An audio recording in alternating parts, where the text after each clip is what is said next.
Welcome in to Check the Mic. Steve Palazzolo, Sam Monson. We're live on YouTube. It's time for our Week 18 review. We're doing it on Sunday night. Coming at you live from the Bill Belichick is a fraud, Patrick Mahomes is overrated, and Sam Monson was wrong about Tom Brady studio. All brought to you by FanDuel. Week 18, so exciting that we had to go live right after Sunday Night Football. Well, we were going to anyway, but it's ended up that way, yeah.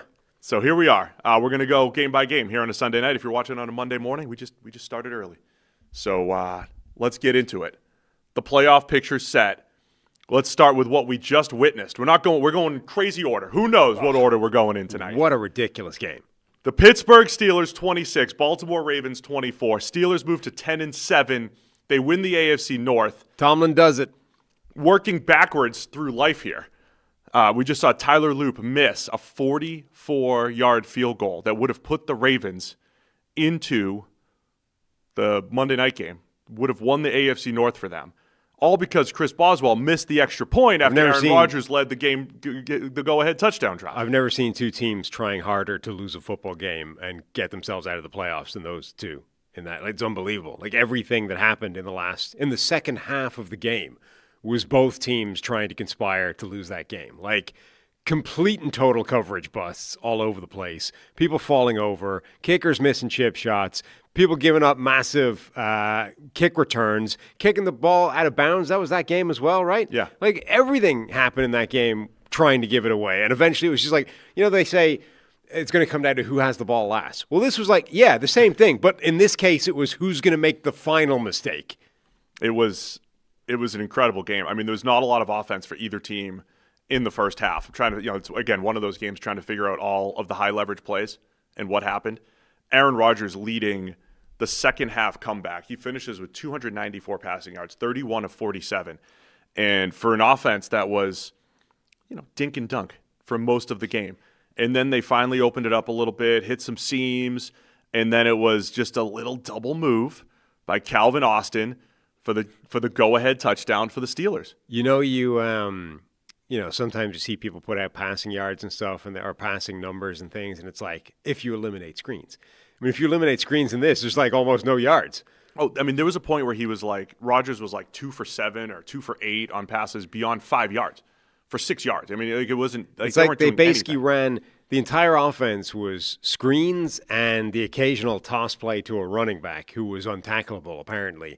And then as soon as you've completely suckered the defense into thinking those are the only two things that will be run, well, then we'll hit one thing over the top, and then we'll go right back to the screens and the pitch plays. And when you talk about both teams doing what they could to blow the game, you're talking about Rodgers in the second half used all 3 timeouts. Yeah. They were out of timeouts with about 4 minutes left. Right. And it was like, well, that's never going to come back to bite. It actually didn't. It wasn't a huge deal when the Ravens were making their comeback. But only because the Ravens were like, because the other side was screwing up just as bad. I mean, the Steelers' defense was just as bad as well. We're talking busted coverage for a long touchdown. We're talking basically all 3 long Ravens touchdowns were wild plays. Yeah. We're talking Jalen Ramsey getting cooked early, complete coverage bust with Zay Flowers on a crossing route, and then with the game on the line at the end where the Ravens just needed to get into field goal range,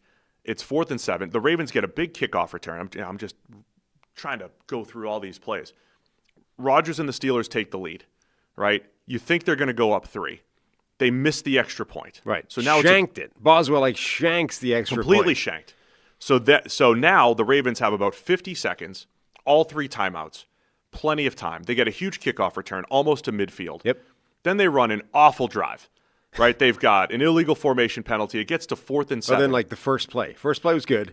Got them a decent little chunky yardage. Yeah, they got 8 or whatever, and then they then moved backwards from on was a bad. penalty. So it's 4th and 7, and I was thinking, hey, that crossing route that the Steelers haven't covered all day? Try it. So they do. Steelers kind of covered it, but Isaiah Likely goes out and makes a great catch. They're into field goal range. Wild play. The whole stadium deflates in Pittsburgh because now the Ravens control the action, right? You just set it up. Which yard marker do you want it on? We're going to kick the game-winning field goal. We're winning the AFC North. And then they go and miss the game winner. What a wild game. The NFL, the NFL chose correctly, putting this on Sunday night. Yeah, though who knows how you could possibly have predicted that kind of. I mean, it was one of those games where it was so compelling because not because it was particularly good football, but because they kept trading mistakes. Like it was close, and both teams were trying to give it away. It was ugly football. It was amazing to watch. I think Chris, the old boss, nailed it when you talked about the Steelers' comeback attempts last week. Remember, the Steelers had 5 game-winning drive attempts in the fourth quarter. They had 5, and they went 0 for 5, and they finished, going turnover on downs to end the game. And when you're watching last week against a tough Browns defense that has Myles Garrett coming off the edge, it was a lot different than this Ravens team. I mean, we'll see if the Steelers can do some damage now that they get DK Metcalf coming back. Yeah. It could be different for them. That's the one thing that does make you a little bit more optimistic about them in the playoffs than this game. And honestly, I think the Steelers might be in better shape than the Ravens at this point in the season. The Ravens just lost Kyle Hamilton with a concussion. Agreed. Who knows if he would have come back in time, 8 days from now. They just don't have Lamar's legs. Yeah. Right? And they had 3 long plays, some nice Derrick Henry runs, but remember, they got away from him as well. Okay. And the Steelers' pass rush the point I was trying to make there is like last week the Browns are coming after you hard, and you're trying to get rid of the ball and everything. It's a lot different sitting in this pocket against Baltimore, who's had one of the worst pass rushes in the NFL all season. Yeah, look, based on the evidence of this game and this game alone, neither one of these teams belongs anywhere near the playoffs. But with DK Metcalf in the lineup, the Steelers were starting to get themselves back in shape to the point where it looked like they could do some damage, and they were a pretty good football team. So maybe him coming back for the postseason does completely change things. I don't think that there's a thing like that the Ravens could have had on the horizon over the next 8 days that would change what they're capable of doing. So I don't see a way that Baltimore, had they found a way of winning this game, I made a kick, would have had any real shot. The Steelers, though, with Metcalf back in the lineup, I think could. Maybe. I don't love their chances because, that pass rush is a lot more like Myles Garrett than the Baltimore Ravens are able to deploy. But still, it could be different. Here's the thing. As we look ahead, we'll have our preview show as usual this week. Here's the thing about the Steelers offense. If there's a way to beat the Houston defense, the Steelers do a good job of just getting rid of the ball quickly. Now, last week we saw that Myles Garrett, Rodgers gets rid of the ball quickly. They couldn't complete any passes. But now they at least have DK back. And if they're going to go check downs and escort screens and swing screen and bubble screen and smoke screen, if they're going to screen you to death, I know Houston's a great, speed to the ball. They're going to run to the ball and tackle and hit hard and everything. But that could at least negate the pass rush, right? It could at least negate it. And then it's in Pittsburgh, and who knows, anything can happen. So this is the game. It's the Steelers hosting the Texans next Monday night. It's always a 4-5 matchup because you need all the other seeds set. That's what we're getting next Monday night.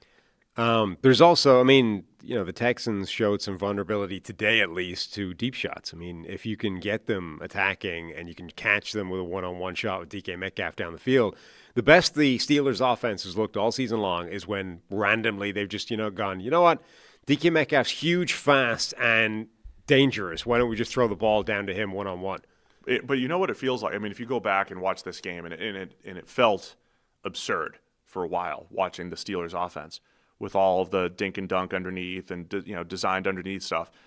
But at some point it was like Rodgers was just jabbing, and he did take a couple shots. He hit Thielen up the seam, he hit Freiermuth on 3rd and 10 up the seam, and he had the double move to Calvin Austin. So after a million jabs, they finally stretched the field just enough. And it felt, in hindsight, it almost feels like there was some control there with Rodgers, and that's the best thing he's going to do at this point in his career, is not put the ball in harm's way, dink and dunk and jab and jab and jab. And when there are some shots, he could still hit them.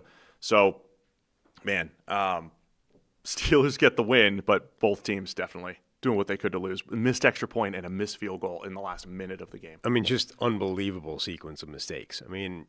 There's like half a dozen on both sides just in the second half alone for this game. It's funny, both conferences, the 4 seed, there was one bad division. It came down to kind of a farcical situation between the two teams trying to make it happen. You had the Carolina Bucs game which then relied on the Atlanta-New Orleans game to determine which one of those teams is actually going to make it. And then you have this game. Both divisions were embarrassingly bad in a lot of different ways. And the final game to crown which team is going to win it was actually amazingly fitting. This was a ridiculous game. Storyline-wise, by the way, a lot of the Week 18 review, I think, is going to be less mechanics of the game and this play and that play, and more about storylines, what it means, and where we are. I want to see a throw-by-throw breakdown on Mitch Trubisky. No, Bouchel. Give me a Bouchel breakdown. Throw-by-throw. Hit a bomb to Marquise. He led a game-winning drive, and the defense let him down. Bouchel and the Chiefs. From the Ravens' perspective, for a team that has consistently built, I think, one of the best all-around rosters, that good roster has showed some weaknesses this year, and it coincided with Lamar's injuries and Lamar not looking the same. But I wonder, Derrick Henry finishes with 20 carries. He had 15 in the first. He had 10 in the first quarter for 79 yards. There was a point in the game where Derrick Henry had 79 yards, and every other player in the game had 43. Yeah, it's a little Eagles offense-ish, where there's stretches where it's like, this is unbelievable, keep going, and then there's stretches where it either disappears or it's non-existent. And they couldn't get into a flow in the second. So he had 10 carries in the first quarter, 15 by the half, and then 5 in the second half. But they weren't winning, right? I mean, they were up 10-3, and it was 10-10 before you knew it, and there was a tip pass, interception, and the Steelers were up in the middle of the third quarter. But with an injured Lamar, or unable to run as fast as you normally can, Lamar Jackson, you didn't get Derrick Henry involved in the second half. Again, I don't know if it mattered, because when they needed a big play, they ran a crossing route. The Steelers couldn't cover it. It was busted coverage. Lamar had a sick throw to Zay Flowers on the scramble drill, the 2 crossing routes. So they created these big plays. It's not like they couldn't create offense, but it was boom or bust type of offense without Derrick Henry involved. Yeah, I mean, I do feel whether or not they voluntarily do this or whether they are forced out of it the Steelers were running that 5-man look up front the whole way, basically saying, we're going to stop Derrick Henry. Now, teams have done that to Derrick Henry before, and he still run the hell over everybody for big yards. So I don't know if that's a reason enough to go away from it. But it's kind of remarkable how easy the Ravens do seem to find it to just decide to abandon Derrick Henry in the half where he's typically stronger. I think Ian Hartitz was posting these charts of just yards per carry for teams running the ball in each quarter of the game. And Derrick Henry, as is always the case with Derrick Henry, gets consistently stronger in the second half. And it's and yet the Ravens are voluntarily or being forced away from him in the second half. They're this is the time to lean on him. It's already working to the tune of 8 yards a carry. Think what will happen in the fourth quarter if you're still running him. So Mike Tomlin does it again, Sam. Yep. Covers at home. Most predictable thing ever. As the underdog. The next prediction, the next piece is he gets waxed in the playoffs. They got to get down 14-0 in the first quarter. The first three minutes. It could look like Stroud against the Chargers, right? 14-0, couple deep balls, Higgins and Noel, right? And then you're down and playing from behind with the Texans defense coming after you. So, what a wild game here. I talk a lot about the offseason here. We like the offseason. We love team building season. There's going to be a lot to discuss when it comes to the Ravens, who, again, I think have been one of the best organizations in the NFL from a team building perspective. But it felt like the O-line had some issues. The D-line, the pass rush certainly had some issues. And then also in this game, Kyle Hamilton left with a concussion. It seemed like every single defensive back had some sort of injury where they were in and out of the lineup. So it'll be an interesting offseason talking about Baltimore and where they go from here. But they definitely didn't feel – I didn't feel like they were equipped to do damage in the playoffs. At no point this season have they looked like a good football team. I mean, that's the bottom line with the Ravens. They end up finishing, with in and around 500, but at no point did they look like they could actually threaten the best teams in the NFL. What we thought was a really good roster coming into it just hasn't been. They have no pass rush. The back end is great with Kyle Hamilton, is terrible without him. And they don't have enough weaponry everywhere else. And if Lamar Jackson isn't healthy, which he hasn't been basically all season long, it is just not the football team you thought it was. The other part of it is with Lamar banged up, I'll just keep repeating this when it comes to Lamar Jackson, Josh Allen, Patrick Mahomes, a couple of the best quarterbacks in the league right now. watching how they age. Now, they're not up in their late 30s or anything, but watching how they age.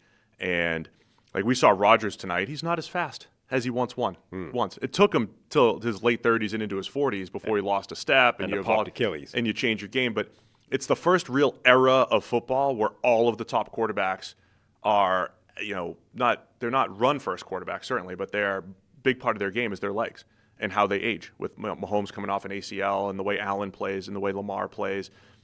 We just have more quarterbacks who are, quote, dual threat than ever before, and trying to see how that goes in the coming years here.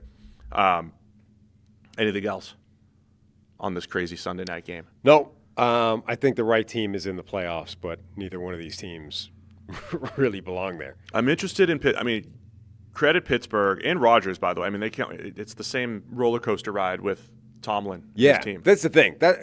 That's the bottom line here. This is the exact Tomlin thing. It's like I've been saying all season long. This Brown season is basically going exactly according to plan. So's the Steelers Tomlin season. Like the sky was falling, and then oh no, he's put it back together. And then the Browns game happened. It's like fire him again, and that's like no, hang on a week because if he wins this week, which he will, they'll be in the playoffs again, and then it will be good again. And then once he gets wrecked in the playoffs, we can go back to fire Tomlin again. So we're bouncing back and forth between this is fine, this is what he does, he's a good coach, to actually this is not good enough, fire him. This is the high end of that. He made the playoffs. Tomlin's done it again, winning record. It's all good. Next week, once they get wrecked by Houston, we'll be back to is it time to move on? Has it run its course, etc. If you finish, if they do get smoked by Houston at home next week, yeah, and we go back through this season and you just tick every box, it's like you lost on Thursday night and you lost to the Browns, exactly and you beat what the Colts, and you beat always going to happen, and you really did what you always do every single time. It'll be fascinating if that's how it ends up. Last thing, that first Lamar Jackson to Zay Flowers touchdown, the play that just made zero sense. There were two free rushers. All of it. One was unblocked probably by design. One was unblocked not by design. By mistake. They met at Lamar Jackson, somehow breaks free. It's 3rd and 4. I think you're all watching the broadcast like, just run for 4, pick up the first. He says, nah, no thanks. Throws a bomb down the field.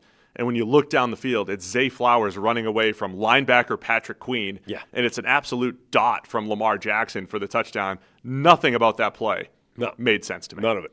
From the blocking assignments to Lamar breaking free to Lamar choosing to throw to the guy covering. But it was the right choice, But at the time, it's like, this makes no sense. And just pick up 4. Why are you throwing the ball down the field on 3rd and 4? Poor Patrick Queen. Like I'm not generally a Patrick Queen fan, particularly in coverage, but the guy just found himself, unfortunately, in the position of having to try and cover Zay Flowers like plaster when the play breaks down, and Zay takes off vertically, and Patrick Queen's just like, oh no, and then just has to try and run with him, and anything like it was a long throw. Anything underthrown, Patrick Queen has a chance of being there. And instead, it's a perfectly weighted throw and just goes over his head. And Patrick Queen ends up looking ridiculous. And on one of the rare occasions, really not his fault. Yeah, it was that, and I don't even know what Zay's original route was, and it was the whole play was wild.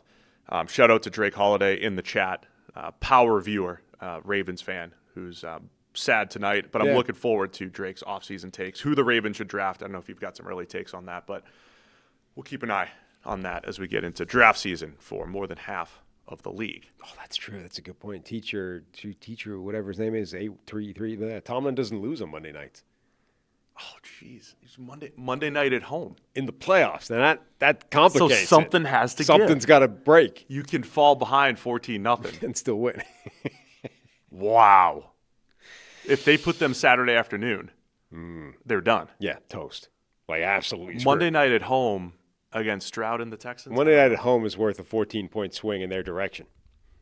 That's a huge point. Something has to give. There's never been those two opposing Tomlinisms against each other. Round one of the playoffs. It's like the two ends of a magnet being stuck together. Yeah, man, it's not going to work. It's not good. The poles are flipping or something like that.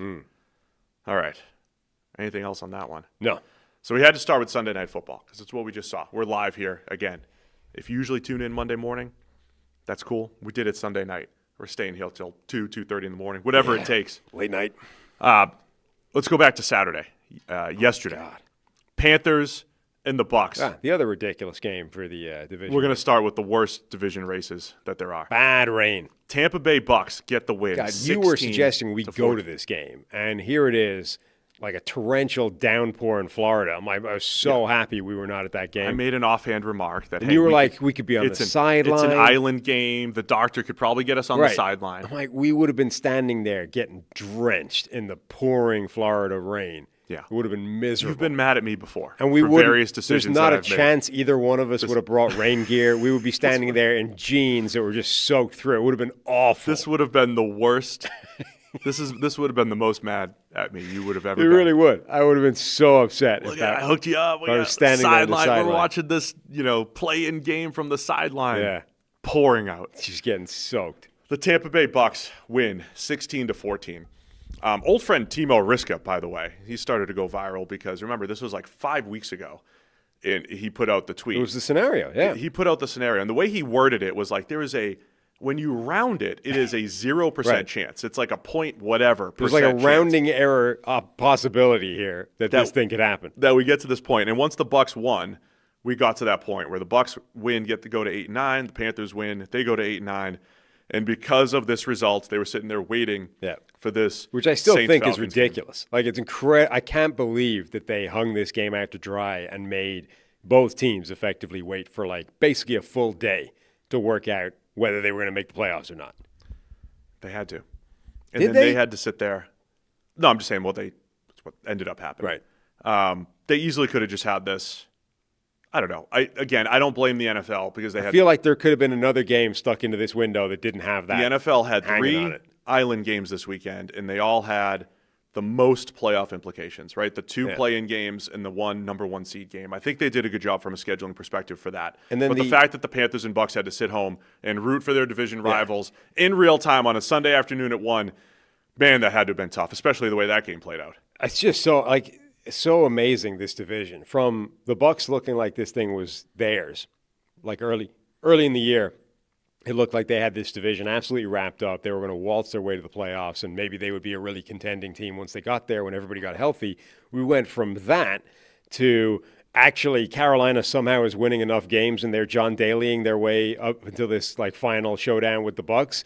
Then, hey, by the way, there's this weird mathematical freak possibility that the Atlanta Falcons could still be a factor here and screw everybody in the final week of the season. Not enough to actually make the playoffs themselves because, as Ari Meyroff tweets, they lost to the Jets. And if they hadn't lost to the Jets, they would be the winner of this division and be going to the playoffs now, and the Jets would have the number 1 overall pick. But instead, because the Jets won that game, the Falcons have been done for like 2 months. Everybody already got fired because there's not enough gloss you can put on this thing. You can't put that much lipstick on the pig. It's still a pig. Everyone's getting fired because Arthur Blank listened to some consultancy firm that said, can everybody. Everyone's getting fired. And who made the playoffs? The Panthers. The doctor. The good doctors made the playoffs. The Panthers are in the playoffs. And Bryce Young is out there in the playoffs. Ari's tweet, by the way, is we were just going to jump around to everything. We're still talking Bucs-Panthers. But Ari's tweet was about the Falcons. It wasn't the last Falcons loss. It was the second to last loss. Yeah. They lost 27-24. They got smoked by Seattle the next week, but then they won 4 straight. And we'll talk about the Falcons. But it's the one loss keeping them away from, they've literally fired everybody. GM, head coach, they're already gone. They're clearing house. Like I said, there's a consultancy firm that said, Arthur, it's time. Get rid of everyone. So they've already dropped the hammer. It's not even Black Monday yet. Actually, it is now by a minute. But this happened on Black Sunday night. It did. Yeah. It happened on Black Sunday night before Black Monday. They're already firing everybody. But the thing, if they beat the Jets, nobody's fired. We're making the playoffs. We're winning the division. Yeah, probably. No, nobody's fired. They're winning the division. We thought that maybe, and again, we'll get to Panthers Bucs in a second here. We thought that maybe for the Falcons, winning 4 straight, going to 8-9, it's only year 2 of Raheem Morris. Yeah. That the argument would be made internally, hey, we're 8-9 just like the other 2 teams in our division. And it probably would have been had the consultancy firm not said, you know what, it's time to clean house. As far as the Panthers-Bucs game, the rain was a huge factor early. The Bucs, I would say, did a better job of catching the ball early. Panthers had a couple drops. Ball was slick. Everybody's out there with no gloves on. Bucs get up 10-0 early. Baker Mayfield lets the Panthers back in with an interception. Throws one right to Christian Roseboom. Short field gives Carolina a touchdown to make it 10-7. That was their only touchdown for a while. It was 16-7. Turning point in the game, or one of them, was Rico Dowdle fumbling on a flea flicker in the red zone. Having slipped over. Slipping. Yeah, so first and foremost, as we said, torrential rain, really bad rain. Everybody had taken gloves off, right? You know it's bad when all the skill position guys are getting rid of their gloves, because trying to catch a wet football with no gloves is terrible. Like, it's incredibly hard to do. And yet it's easier than using those gloves, like receiver gloves, which just become even slicker than your bare hands trying to catch a football. So they were saying, Mike Evans, a million years in the league, Hall of Famer, blah, blah, blah. Mike Evans always wears gloves. Mike Evans got rid of his gloves going into this game. So you knew, like, the rain was a major factor.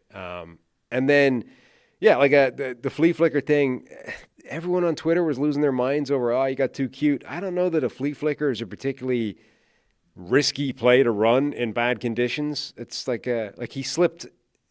Is he any more likely to slip just stopping and pitching the ball back on a flea flicker than he is running any other form of play, like an angle route as a routine pass play, or a cut in the hole just as a inside zone run? Like, if he's going to lose his footing, he's going to lose his footing. Whatever play it is going to go badly. The argument would be, I guess, maybe anything with extra ball handling in the rain, you don't do it.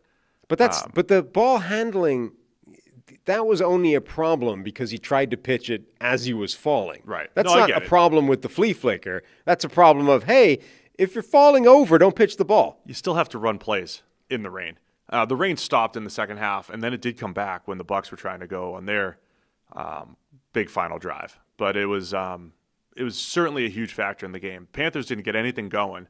Finally hit a long pass to Teterow and McMillan on fourth down. Yeah. Bucs it's Todd Bowles, all-out blitz. And McMillan's just running wide open behind the secondary. Saw some Bucs fans saying, this reminds me, this is Cooper Kupp in the divisional round, getting behind the defense, where Bowles just went after Stafford. And then Bryce Young, maybe his best throw to Jalen Coker in the end zone. Great catch by Jalen Coker for a touchdown. That got them back within two, and made it a close game there. But 4th and 8 was the shot to McMillan. Like, that was, so it was like that, but it was also reminiscent of when they beat the Rams, which that could be prescient playing the Rams again. But when they beat the Rams, it was all like 4th and 8s. Finally, let's take a heave, and completed a huge play. And you were saying it's like Bryce Young does nothing until he's forced to when it's 4th and 8. It's like, let's take a shot. There are stats that might tell this overarching narrative about a player. Maybe they're true, maybe they're not. And I know Aaron Rodgers just led a fourth quarter comeback, but for a while, when you look at the percentage of Rodgers hitting fourth quarter comebacks, it's lower than other elite quarterbacks, and you might deduce that he's a little bit more conservative when he needs to be more aggressive.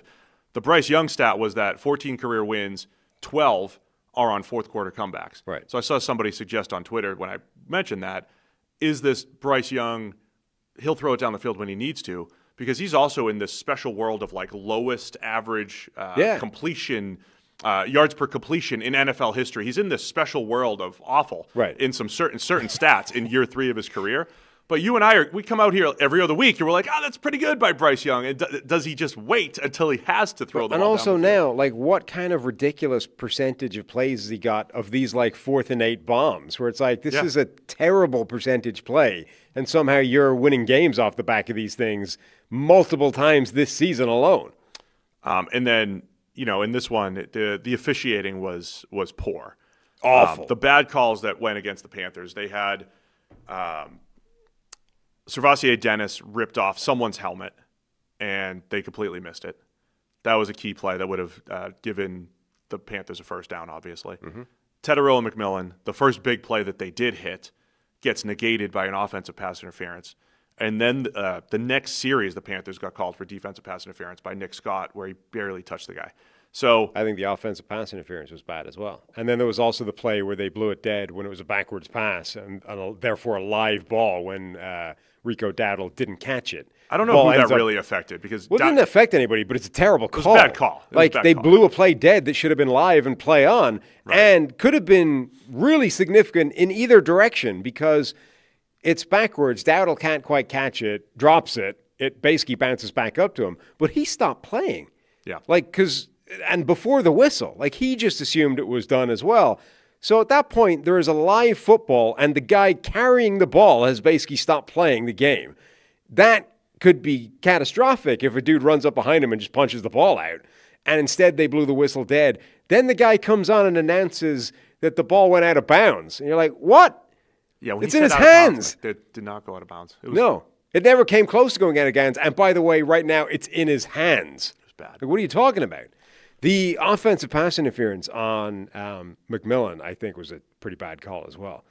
I mentioned that one, but that was the worst. That was the worst one, probably. Greg Olson was making a point today, not about this play, I don't think, but it applies to this play. He's like, look, if a defender is going to get up in your face physically with the jam, you should have the right to basically deal with that physically. Within 5 yards, yeah. And that's defender can do whatever they want within 5 yards. McMillan gets flagged for it's like those plays where you hit him too hard, right? So we're going to throw a flag on it. McMillan got flagged because he's stronger than the guy that tried to jam him and tossed him so far out of the way that it gave him 3 yards of separation on his route. If McMillan had been 30 pounds lighter and therefore less strong and done exactly the same thing, and it just had a slightly lesser effect because he's not as strong, would it still be a flag? And if the answer to that is no, then I don't think this should be a flag either. Yeah, it was a pretty bad call, I would say. So you get the Panthers, who were in win one, lose one mode, and they've lost 2 in a row. Yeah. Backing into the playoffs. You have the Bucs, who would have, even with this win, would have completely backed into the playoffs. Right. Because this is now 2 wins since late October.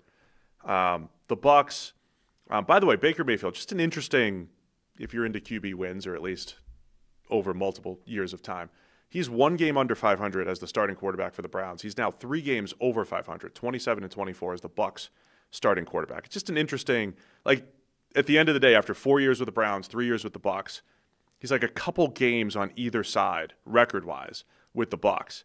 Even though the narrative is like, oh, the Bucs saved him, the Browns screwed him over, and the Bucs saved him. Has he just landed in the same? He's Eli Manning without the Super Bowl runs. He is. He's had a couple good playoff games, and he's 1-1 in the playoffs, and what I think it is, right? Or 1-2, whatever it is. So at the end of the day, it's like he's kind of landed in the same spot, and it's interesting because Baker Mayfield and Geno Smith are kind of like, and Daniel Jones now, like the poster children for second chance quarterbacks. And Darnold's the only one that's consistently been winning now. We'll talk about him now in a second. Baker and Geno, have they come back down to earth? Like, where are we with this? But the Bucs have an interesting offseason because they looked like they had as clean of a roster as anybody. Todd Bowles looks just fatigued with this team. But yeah, he's got a couple years left on his contract. I'm assuming he'll be back. We'll see what happens tomorrow. But that's going to be interesting. Something just feels like it may have run its course in Tampa. That's the interesting thing is this one, maybe more than any other place, feels like it's done. And yet I don't know that they're particularly keen on moving on from him. So we may be bringing back Bowles just for another year of this. The thing that I think is interesting with the way the season ended for them is I don't know what to do with how Baker played in this game and a couple of others. Because, he still made a couple of ridiculously good plays in this game. There was one in particular where he, scrambles, jukes somebody, pulls up before, the guy hit, and then hits a first down pass. And they were like, oh, did he go past the line of scrimmage? Nope, just a great play. He looked like a young Brock Purdy. A young Brock right? Purdy. Or, that's another of the Mahomesian plays, right? He did that, and yet that interception again was like, what are you – that's a terrible play. What are you doing? I don't So know. he's had this run now where he never pulled out of the funk. He started the season on fire, was the MVP after, a month or whatever it was, and then his play fell off. He started making more mistakes, and he never pulled out of that. And, okay, he's made it – he had some plays where he still played really well.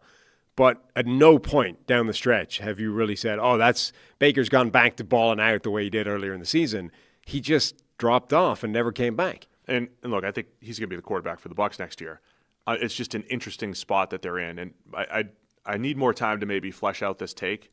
But I think, how I've talked about the Eagles, the fact that they slow down to get into tush-push mode, and maybe it should the rest of their offense kind of shows it's a little slow developing, and low percentage.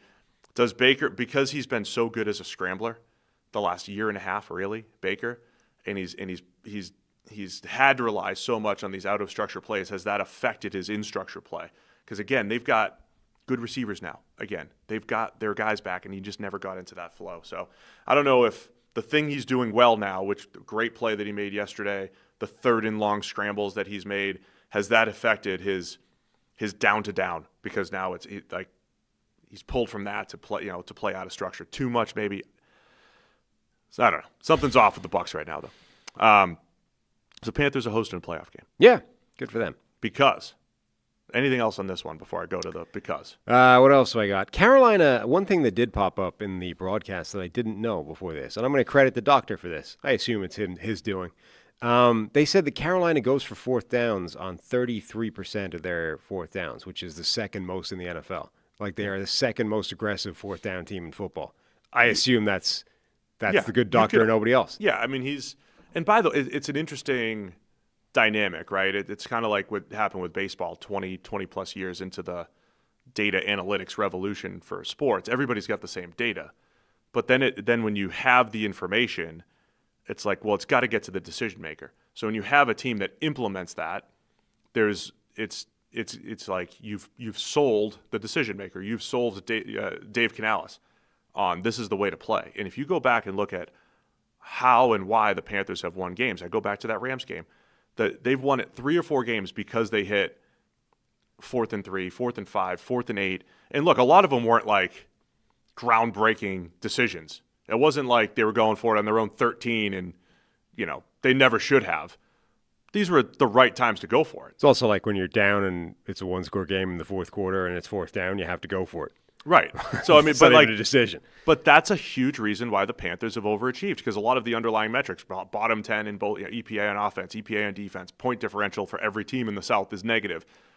But they've hit some of these high leverage plays this year, including when we talk about this Rams game. I keep going back to 5 high leverage plays, including third and fourth down plays that Bryce Young made for them to pull the upset against the Rams. It is fascinating that they're going to be playing the Rams again, having already shocked them. The last point I wanted to make is that it looked, at first glance, on that flea flicker fumble thing, as if Bryce Young did a Cam Newton and took a look at the ball on the ground and went, nope, not for me. I'm getting out of that. And that's not what happened. When you look at the replay, he actually thinks that he can – it's like a bad snap sometimes. You see the quarterbacks have a freaky ability to, like, whilst looking downfield – just snatch a ball out of the air that's like at their knees to their left without even really looking at it. And you're like, that's remarkably freaky. And yet you completely, it's just casually. Bryce Young basically tried to do that. He thought he could pick it up one-handed, left-handed, whilst keeping his eyes downfield and like trying to figure out what he was going to do with it. Make a play, yeah. And it didn't stick. And it bounced off his hand and it bounced opposite, in the other direction as he's sort of backing up to try and grab this left-handed and then look at what's coming. He can't get hold of it. It bounces forwards, and by the time it bounces forwards, he can't get to it. Whoever the defender, Levante David, dives on it, and it looked bad, but it's completely different to the Cam Newton play. So it was not the Cam Newton Super Bowl play. I still have no idea why Cam Newton – I have no idea what he was doing, and I have no idea why he didn't dive on the ball. I know exactly what Bryce Young was doing. He just didn't successfully execute it. All right, man. So with the loss, the Panthers – set up. If they had won, they would have clinched the South. Yes. And a winning record. Yes. Instead, they're 8-9. The Bucs are 8-9. And spent the next 17 hours hoping that the Atlanta Falcons would do them a favor. Presumably hoping. I'm assuming that they hoped that they won the division and didn't care about like 6 slots of draft position instead. But The Panthers are your NFC South champions because the Atlanta Falcons did get the win over the New Orleans Saints, 19-17. This was another wild one as well. Atlanta gets up 10-0 early. They had a blocked punt that set them up for their first touchdown. Kirk Cousins to Drake London. They got up. Cousins had like a week and a half in the pocket in that play to just like wait for hours on end until Drake London eventually clears everybody and gets into the end zone. But it's another one of those plays. I feel like Golden Age. We have hit a run the last month or so where there's a goal-to-go play from the 15-yard line. Yeah. And this was second and goal from the 15. Like, these should be impossible but they touchdown situation. 2nd and goal from the 15. Most teams, it's like, maybe if we can get back to the 5, maybe we can go for it on 4th down. And we saw Josh Allen score a couple weeks ago. We saw a lot of touchdowns on 3rd and goal, 4th and goal from the 15. This was 2nd and goal from the 15. They were showing the replay on it. I could not believe how long he just stood in one spot without moving. I'm like, I didn't put a clock on it, but I'm like, I should have gone, but I need to find out what the time to throw was in that play because he just stood still in one spot for about 8 seconds. Yeah. The drive was 2 plays for 5 yards. Yeah. In a 15-yard touchdown from Kirk Cousins. So that's how it kicked off. It was 10-0 Atlanta. Tyler Shuck comes back with a rushing touchdown. Eventually we get to it's a 2-score game, but Tyler Shuck, who's been pulling out all this fourth quarter magic, they're driving. The Saints are driving. Shuck throws an interception. And this is another play we've seen around the NFL quite a bit where the slot is kind of like, I'm going to run with the slant and then I'm going to stop and play zone. Yeah. And we've seen this misread by multiple quarterbacks over these last few weeks. But this game in particular, they were running that double slant all game, right? They'd run it a bunch already, and they'd been hitting it a bunch already. And there's only so many times you can run the same thing before a guy just goes, you know what, I'm going to take a chance that you're running that again. And I think that's what was it, D. Alford? Yeah. I think that's what D. Alford did. He just goes, you know what, they've run this 5 times already. I'm going to take a shot that this is double slants and jump out on this. And at that point, you're not even misreading it. Like you've read the coverage correctly. Just one guy has decided, you know what, to hell with this. Sat on it. Yeah, he's like, I'm not playing the coverage we've called because I've decided you're running this play again. And he's jumped it. So Alford baited him. That felt like that was the game. I think it was a 1-score game actually at that point, and then it set up another Falcons field goal to go up 2 scores. That felt like the game. But the Shuck and the Saints kept coming back. Mark Schlereth was on the call again, by the way. Remember, Schlereth was on the call. Stink. Was on the call when Shuck almost led the comeback against the Dolphins. Yeah. And if you heard, he did some interview somewhere in the media that week, and he was raving about Tyler Shuck. Yeah. And in this game, he forgot about the interception, but when he made the comeback, he threw the touchdown to get within 2 to Ronnie Bell. And he was like, he just could not get it out fast enough that Tyler Shuck is the best quarterback from this draft class. And this is, Cam Ward's shown some stuff. Yeah. Jackson Dart has been fantastic when he's been healthy. And Schlereth just loves Tyler Shuck. And I think there's others around the league as well. I thought he was really good in this game. What's that? I thought he was really good. He was. If you outside of the interception, he was. And I don't even think. And I know he got fooled. Whatever you want to say about that play, he has been outstanding down the stretch, and he was throwing to just retread wide receivers. This is a factor, right? Like if Mahomes or Josh Allen or some of the top quarterbacks were throwing to this receiving core, we would say this team's failing. This poor quarterback. Like you have this great quarterback, and he's throwing to Dante Pettis and Kevin Austin and Ronnie Bell and Samari Toure, who I used to love. Who made a spectacular catch, by the way. He did. But you know what I'm saying? Like he is without Chris Olave doing a good job. It's Juwan Johnson and basically nobody else. And Taysom Hill had a bunch of targets and catches as well. Before he left with a concussion. Really quick, by the way, I had to look up Dante Pettis because like once a year, Dante Pettis starts making catches. I'm like, oh, Dante Pettis is still in the league. He's had 1 season over 400 yards receiving. He's had 2 years over 200. But he's had at least 75 receiving yards for the last 8 years. Just to spend. So like Mike Evans has his records. Dante Pettis has gone over 75 yards for the last 8 years. And I think we need to hold on to this. The fact you don't usually have a receiver who's never had a season above 500. Stick around for 8 years. And Dante Pettis, by the way, is pretty good. Like he looked good today too. He returns punts for them and everything. But you got to hand it to Shuck. I think doing a nice job and almost getting them back into it. Yeah, I mean, he did. I thought he looked really good in this game. This game featured a bunch of amazingly good plays, and yet most people don't know or care because it was this weird game that only was really being paid attention to for Shuck and the playoffs. But like really early, Carl Grandison makes a spectacular play where he reads a tight end screen and just like dives across the face of it like he's catching a bullet and picks it off. Amazing interception on that. They get the blocked punt. Juwan Johnson makes a spectacular one-handed catch on a slot fade against Jesse Bates. There's a great what looked like a pretty clear strip sack on Kirk Cousins by Chase Young, which they decided was a... That was a 3-point play. I don't understand how they call that. I thought that was a clear pass. fumble. The ball's out of his hand before his hand's coming forward, whatever you make of that. Yes. I don't understand. That was the clear open hand. The ball was hit as he was externally rotating. It's not in his hand when it's coming forward. Yeah. It's like pointing downwards in the space between his hand and the ball. Felt pretty clear. Yeah. So I don't know what you do that. You've got that Torrey catch we talked about before. James Pierce was doing work with back-to-back sacks at one point. You've got the Shuck play to Bell, which is a great throw and a great catch. You have another one of your classic Shuck rolling to his left, making plays. Another one of those was great. Schlereth almost fell out of his seat on that one. Was that on 4th and 8? Yeah, 4th and 4. 4th and 4. Yeah. Rolling to his left. Lofts it over Alford to honestly, Juwan Johnson at the sideline. He's the one righty quarterback. I would say you flush him to his right, not to his left. Not that he can't do it. It's just he is awesome rolling left. His highlight reel at Louisville, even at Texas Tech, and then rolling to his left. He had another one of those plays where, again, he's like steps through, draws defenders to him, and then throws for touchdown, only they negate the touchdown for another harsh offensive pass interference, which is getting called all over the place at the moment. Just like really good plays all over the place. So it was it was a fascinating game. And then from an Atlanta perspective, there was this thought, and we talked about it, hey, if they finish with 4 straight wins, it's year 2 of Raheem Morris. It's been a disappointment.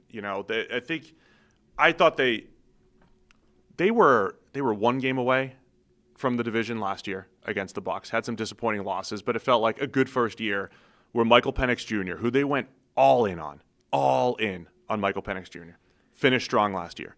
This year didn't look great early in the season, then gets hurt. Already had the injury history coming out of Indiana and Washington. Cousins comes in. They save the season a little bit. It's certainly a disappointing season where I think they should have been competing with the Bucs for the division at the beginning of the year. And they disappointed right from the get-go, right when they got shut out by Carolina early in the year. And we couldn't figure out the Falcons all year. And at the end of the year, it's like they're 8-9. And if you sum up the season, it's like, okay, maybe they're like 2 games of disappointment, right? Should have beaten the Jets. Could have won.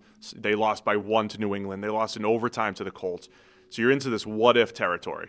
And it felt like, all right, that might earn you year 3, Raheem Morris. Year 5, I think it's 5 for Terry Fontenot as GM. But on Sunday night, the Falcons have cleaned house. So it is Raheem Morris is out. Presumably our friend Zach out with him. So no, that's not reported anywhere yet. Not reported. Yeah. You usually lose on coaches, yeah. Right? They're going to hire a new coach. He's going to have his own offensive coordinator. I can't remember. Where did I assume everybody's fired. Fontenot's out as well, and so complete overhaul with the Falcons. There were rumblings over the last couple of weeks that Matt Ryan was going to be in this VP type of role, which is more popular around the NFL. You've got, we talk about copycat league. Chris Spielman's in this role in Detroit. It's like this. It's like this former player culture role. Chris Spielman, Tony Baselli in Jacksonville. There's a 1-year turnaround with Tony Baselli, and you usually pair Baselli with the young GM and James Gladstone. You pair, Spielman's in the room with Brad Holmes in Detroit and everything. So it sounds like they might be doing this with Matt Ryan. You get the old, this guy's a Falcon for life. He knows what we need. And then you have the GM search and the head coach search, plus the search firm. Or they gave him the advice. You just fire everybody. Sportology, which I can't even find. I'm Googling this now, and the only thing I can find about that is like people. Fire people? No. It's like videos talking about the Atlanta Falcons and Sportology. Like they don't appear to have a website anywhere. When you Google Sportology, you find results for Sportsology. Did you mean Sportsology? No, I meant Sportology, and it's like that's not a thing. This is all from a report. Are the funniest. Like, have you ever heard of Turnkey? They run college sports when it comes to the search. They're search firms. But I assume if you Google them, there's a website somewhere? Probably. This is all a report from Jordan Schultz that says, sources, Matt Ryan is being strongly considered for, as you said, this high-profile front office role with the Falcons, similar to what Detroit has with Chris Spielman. The team recently hired Sportology to do a full organizational evaluation, which led to the GM head coach firing. So I don't know how much they paid Sportology, who don't appear to have a website or exist in any meaningful form. But apparently, whatever they paid for them, their advice was fire everyone. Which is a lot like when you hire business consultants. Typically, they come in, they're like, you know what? You need to slash costs. Yeah, cut costs. Cut the overheads. Shrink this thing right down. I don't know how to make more revenue, but I definitely know how to cut costs. I just cut all the costs. Cut the budgets. Slash them right down. Think and then about we how can much money you'd make up. if you weren't paying a GM or head coach. Right. Now, unfortunately, you've got to pay them off to get them out of here, but that... Maybe not. That's your problem, not mine. Point is, hockey stick. I've run the numbers, and the numbers say fire everybody. So that appears to be what they've done. So we'll try to not, and we're not going to make light of people losing jobs, obviously, but that's what's happened. Right. I hope Zach had a couple more years on his contract so he gets paid. Till he gets the payoff. I mean, at least Bobby got the pay bump before the year that they got rid of him. He was doing head coaching interviews before all that happened. Correct. By the way, one element to this, right? But you're the doctor. I didn't text him before the game. I forgot. It was like 3 minutes in before I remembered, hey, good luck today. But the doctor is sitting there 17 hours later waiting for the other shoe to drop. The Bucs sitting there. Baker Mayfield's wife is tweeting out like live images of Baker, crapping himself watching this game. Hates the Saints, rooting for him, yeah. Before the game, there was a report that Kirk Cousins woke up ill today and was like, they weren't sure if he was going to go. Kirk Cousins flu game. Right. He ends up giving it a go anyway. We were like this close from Easton Stick deciding whether or not the Carolina Panthers or the Tampa Bay Buccaneers were going to make the playoffs. And I, for one, am glad that Kirk had his flu game. Saved us from Easton Stick. I cannot wait.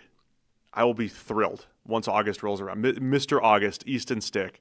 I think next year he will break the record for most preseason dropbacks. It's got to happen. Okay. That guy, he's Mr. August. I only see Easton Stick in August. It's the only time I can watch him. So I'm glad we didn't have to watch him in January. Yeah. How many games did Tyler Shuck end up playing by the end of this? I don't know, but you have to vote for offensive. I know. He became the betting favorite for offensive rookie of the year, which once again, betting favorite does not mean, hey, we've crunched all the numbers. We think this is the best option. Right. You're trying to predict what people like Sam are going to do. And I was really impressed by him in this game, but I know I'm going to have a problem when I compare that to a full season. Half the season. Yeah, right. It's a little more than half the season. Like Tedero McMillan. I'm not trying to sway you here. Tedero McMillan's got to be there.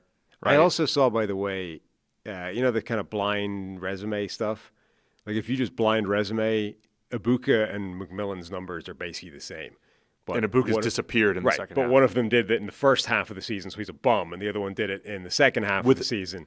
Or not even the second half. For McMillan, though, he's the one guy, right? For most of the season, he's been the one guy. I mean, so was Carolina. Ibuka. Like, Ibuka was the one guy when he was cooking. Like when all of his numbers were great, he was the one guy, and then when everyone came back, he just stopped getting the ball. Yeah, that's true. Well, I'll let you. We won't know your ballot for another month. No, I know. It'll be unleashed.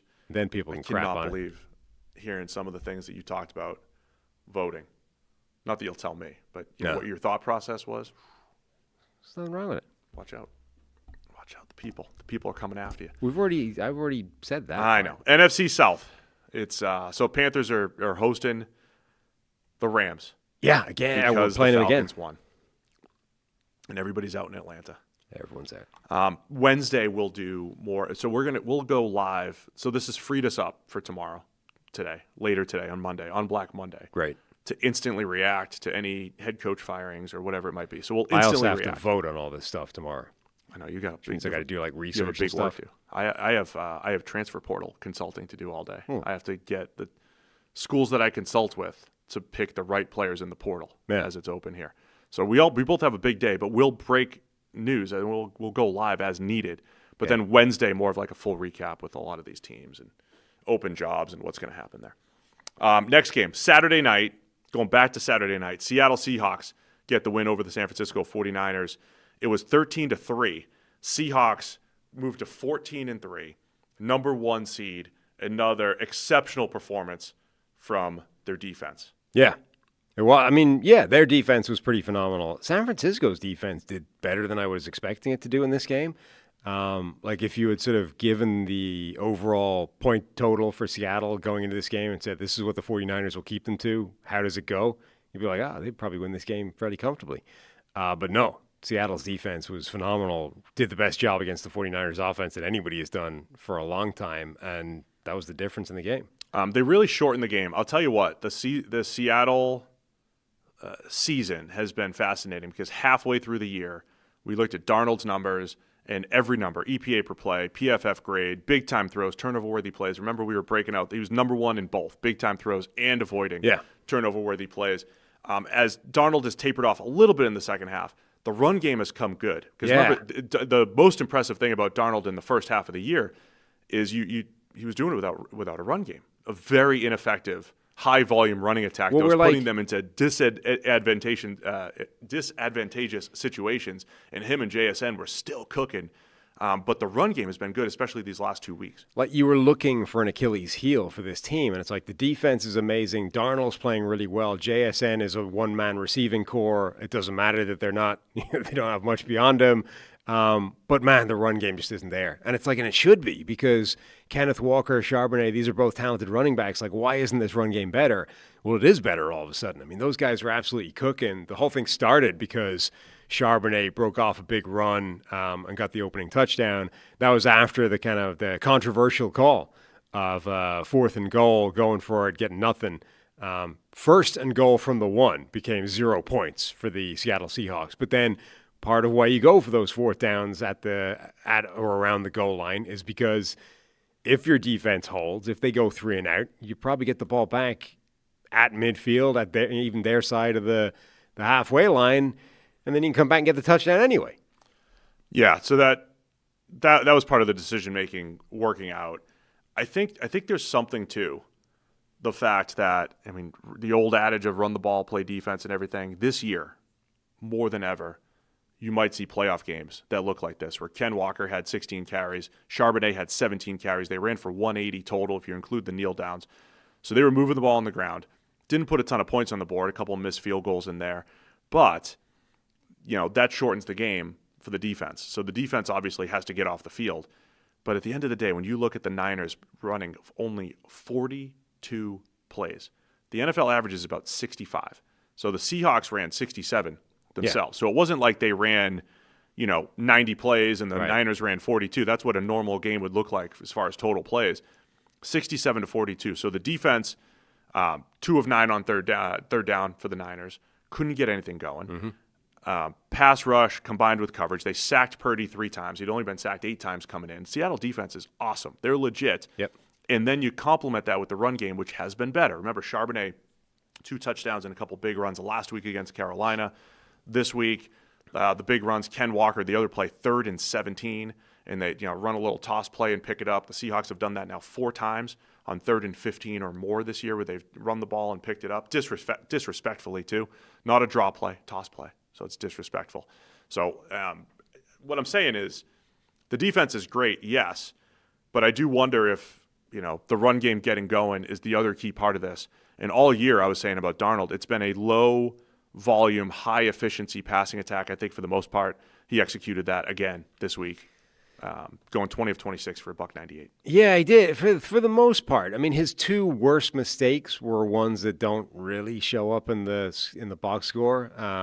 The first one, the sack that he took in the goal-to-go sequence we talked about early, when they get into the shadow of the goal line, he's got a touchdown, and for some reason he doesn't throw it. And not only does he not throw it, but he paralyzes himself and doesn't do anything else, then tries to kind of escape all the way out the back of the pressure that's coming and just takes a terrible sack. You're like, dude, this was 1st and goal from the 1, and you end up backing up way up the line of scrimmage for some reason. Number 1, taking the sack was bad even when it got that far. But number 2, the guy was open. It's a 1-read play, and the guy's open. I saw people debating that. Brock Heward, who does Seattle media, obviously former NFL quarterback and everything, he's like, that's spider 2-wide banana. That's going to the flat immediately. Yeah. That's your first read. It's not his third. He didn't get back. He didn't not get back to Charbonnet. It should have been Charbonnet open in the flat. And I'll say, I know we're harsh on Darnold on this show. I know. I was having slight flashbacks to Week 18 last year, where he wasn't seeing the red zone early against the Lions last year when he was playing for the Vikings. Wasn't seeing he just wasn't feeling it in the red zone early. He bounced back from it in this game, but that was a little warning sign early on when he got sacked. But I mean, this is like he's looking at that route. Like, it's not like he doesn't see it. It's not like he, hasn't gotten to there in his progression. He drops back, looks at the guy in the flat, and decides not to throw it, even though he's wide open for some reason, and then ends up pressure coming up the middle, and he makes that worse by taking a terrible sack. So that's a bad play that doesn't really show up in the box score. And then the one where he got pretty lucky with a sideline interception where Green has it in his hands and can't get both feet in. I don't think that goes down as like a turnover-worthy play for PFF because it's like he just overthrew JSN. But it hit JSN's hand, landed in and Green's then ends hand. up in the guy's hands. I think if JSN doesn't get a hand on it, it's right in Green's hands probably. I think it's probably underthrown to Green if he does. Like if JSN, if you just removed him from the picture, if you just deleted him, I don't think it reaches Green's hands. So it's just a mess. Which is why it's not a turnover-worthy play for them. But the point is, almost threw an interception there based off missing a guy that you should have had on the sideline. So these are his two worst mistakes. But again, the thing that I've been impressed by him this season is the resilience and the bounce-back ability. Like he every single time seems to come back and make a couple of really big plays. Like right after that almost interception, he came back with like a 3rd and 10, I think, where he's scrambling to his right, throws back across his body, gets a good play, keeps the drive alive with the first down. Darnold's been resilient this year. So that was what sealed it, just to put a bow on this game. It was just a 10-3 game. Like after it felt like this actually reminded me a little bit of the Thursday night game where the Rams were dominating Seattle. Yeah. And you're like, it's only a 1-score game. Now it's a 2-score game. It's only a 1-score game again. Every time you look up, it's like it's a lot closer than it feels. Yeah. Right? So it's 10-3, and the Niners finally put a drive together. Mm-hmm. Finally put a drive together. And then Boye Mafe gets a fingertip on a pass. It's a little behind McCaffrey, hits him in the hands, bounces up, gets picked off by Drake Thomas. That interception right in the red zone. Yeah. Huge play. If they score there, it's a 3-point game. And that was so this was the longest drive for the Niners. 7 plays, 64 yards. They didn't have another drive over 30 yards. Mm-hmm. And that was the one time they got things going, interception. And then Seattle comes back and they go 16 plays, 89 yards. And they finished with a missed field goal. Yeah. Right? They should have put points on the board. And even then, it only would have been 16-3. Like, still a 2-score game. It still would have been a comeback opportunity for the Niners. They missed the field goal, though. And then they forced the Niners to go. 26-yard field goal. It's wild, man. You're never taking the points. Like full doink from 26 yards. The points are never officially taken. It hit square on the goalpost from 26 yards out. But that just killed the clock. I mean, that was 8 minutes. It was an 8-minute drive that killed the fourth quarter. And so you credit Seattle's offense when you talk about a playoff caliber game for the number 1 seed, complementary football, a fierce defense, pass rush, run defense, and coverage all working together, plus the offense deflating the football, running the clock. It was a good all-around performance from Seattle. Well-earned number 1 seed. Yeah, that Christian McCaffrey drop interception thing, that's a huge, that might be the difference in the game right there. If they score a touchdown there, it's a 3-point game. We're in a very different world. Instead, even just forget the fact that Seattle capitalized and really made them pay for that by chewing up so much time and marching down the other end of the field. The fact that they, turned what could have been a touchdown into just taking away the ball and turnover instead was an absolute huge swing in that game. The last thing, we talked about this going into the game, but Brock Purdy's previous games against Mike McDonald's defense, this is their 4th time matching up. 6 picks, 6 touchdowns, 7 interceptions coming into the game. There was no touchdowns, 1 pick in this one, which is the McCaffrey play, whatever. But another game where he struggled, and Shanahan struggled against the Mike McDonald defense. And I think as we get into these playoffs, man, these matchups are going to matter a ton. And I know Seattle's defense is good against everybody, right? But they did just get smoked by the Rams 2 weeks ago for 581 yards. But McDonald's defense has done a great job against Shanahan. There's not too many specific defensive coordinators where Shanahan's system has gone up against where you're like, hey, they do a good job against Kyle in that group. Flores has done a nice job historically, and McDonald has done a good job historically. And now we have another test for the Niners this weekend. They're going to go to Philadelphia, the Sunday 4:30 game, going to Philly and Fangio's defense. So the Niners offense absolutely cooking a few weeks ago. Now they go Seattle's defense and then the Eagles' defense. It's going to be another great matchup this weekend. Yeah, I mean, I feel a little bit vindicated for this game because I was saying on the previous show, I was clinging to my priors going into this game, which is I felt like Seattle was a better team all the way through the season, and eventually the 49ers would be found out a little bit because that defense is just so bad, talent-wise.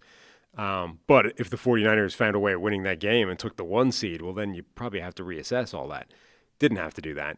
And if you just look at the list of starting players for the 49ers on defense, I mean, it's awful on paper. Like, Bryce Huff is starting for them on defense. And remember, this is a guy who ended up as a healthy scratch for the Philadelphia defense in last year's Super Bowl. Callia Davis, Jordan Elliott, Tatum Bethune at linebacker. Eric Kendricks has been drug off the couch to come in and start at linebacker for them. This is an awful group that they're left with because everybody of consequence has been hurt already. And it's like Robert Saleh's doing some really good stuff. They had some success in certain plays in this game.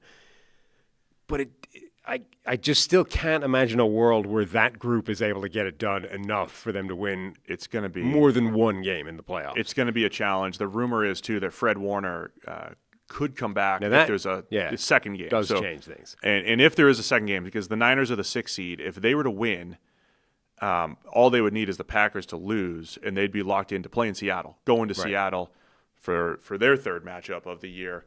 So, something to keep an eye on. Of course, Seattle gets the number 1 seed. They'll be sitting at home, and we have no idea who they'll play because everything reseeds after the first round. Good game, though. It was a good I'm glad they put it in prime time, even though it's 13-3. Like, you get to see Seattle's defense, and it wasn't bad offense, right? It was a great defense going up against a red-hot offense, and Seattle shut them down. They did. And they deserve a ton of credit for all that. All right, let's go quick break to talk about our friends over at FanDuel. You know how fast NFL game days move. One big play, everything changes. That's why live betting on FanDuel is a game changer. With FanDuel, you could bet in real time while the game unfolds. Score just flipped. You could jump on a new spread or a live money line. That wide receiver's heating up. You could bet the next touchdown score or total yards. You think that drive's going to stall in the red zone, or you could take a live field goal prop or fade the total. Live player props, team totals, drive results, updated spreads, next play markets. It's all there. It's fast, it's fun, and with FanDuel, your live bets move as quickly as the game does. So whether you're riding momentum or fading the hype, FanDuel puts you right in the middle of every moment. Visit FanDuel.com/33rd to download the app and bet the NFL live all season long. Must be 21 plus and present in select states. For Kansas in affiliation with Kansas Star Casino, or 18 plus and present in D.C., Kentucky, or Wyoming. Gambling problem, call 1-800-GAMBLER or visit rg-help.com. Call 1-888-789-7777 or visit ccpg.org/chat in Connecticut, or visit mdgamblinghelp.org in Maryland. Hope is here. Visit gamblinghelplinema.org or call 800-327-5050 for 24/7 support in Massachusetts. Call 1-877-8-HOPE-NY or text HOPE-NY in New York. Paid endorsement. All right, next up, we got the Houston Texans getting the win over the Indianapolis Colts. Interesting game here. 38-30, thanks to Tommy Togiai.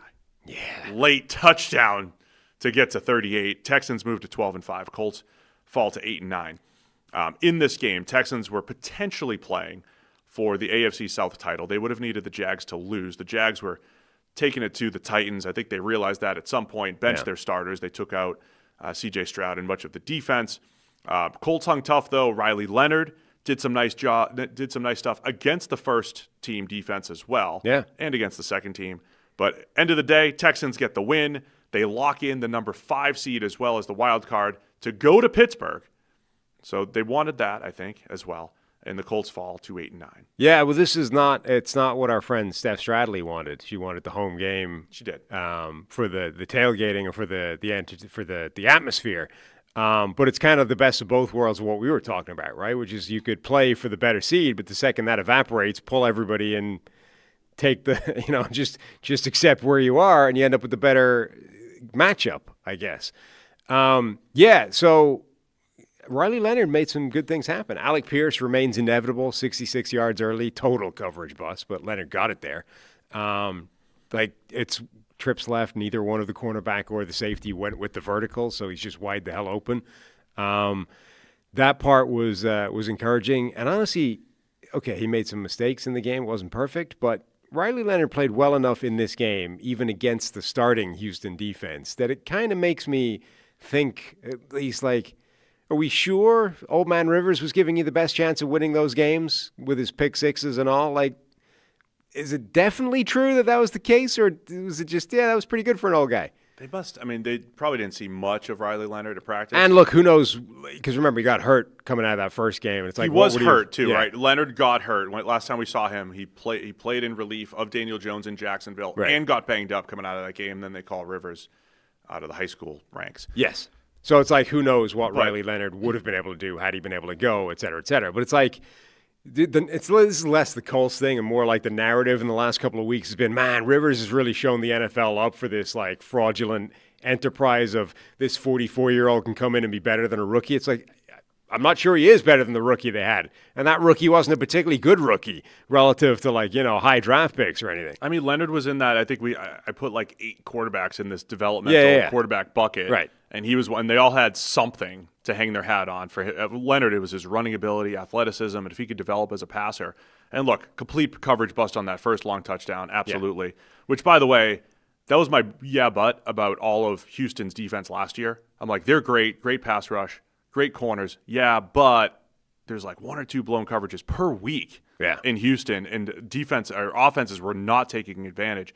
Houston hasn't been making those mistakes this year. Did Lassiter play in this game at all?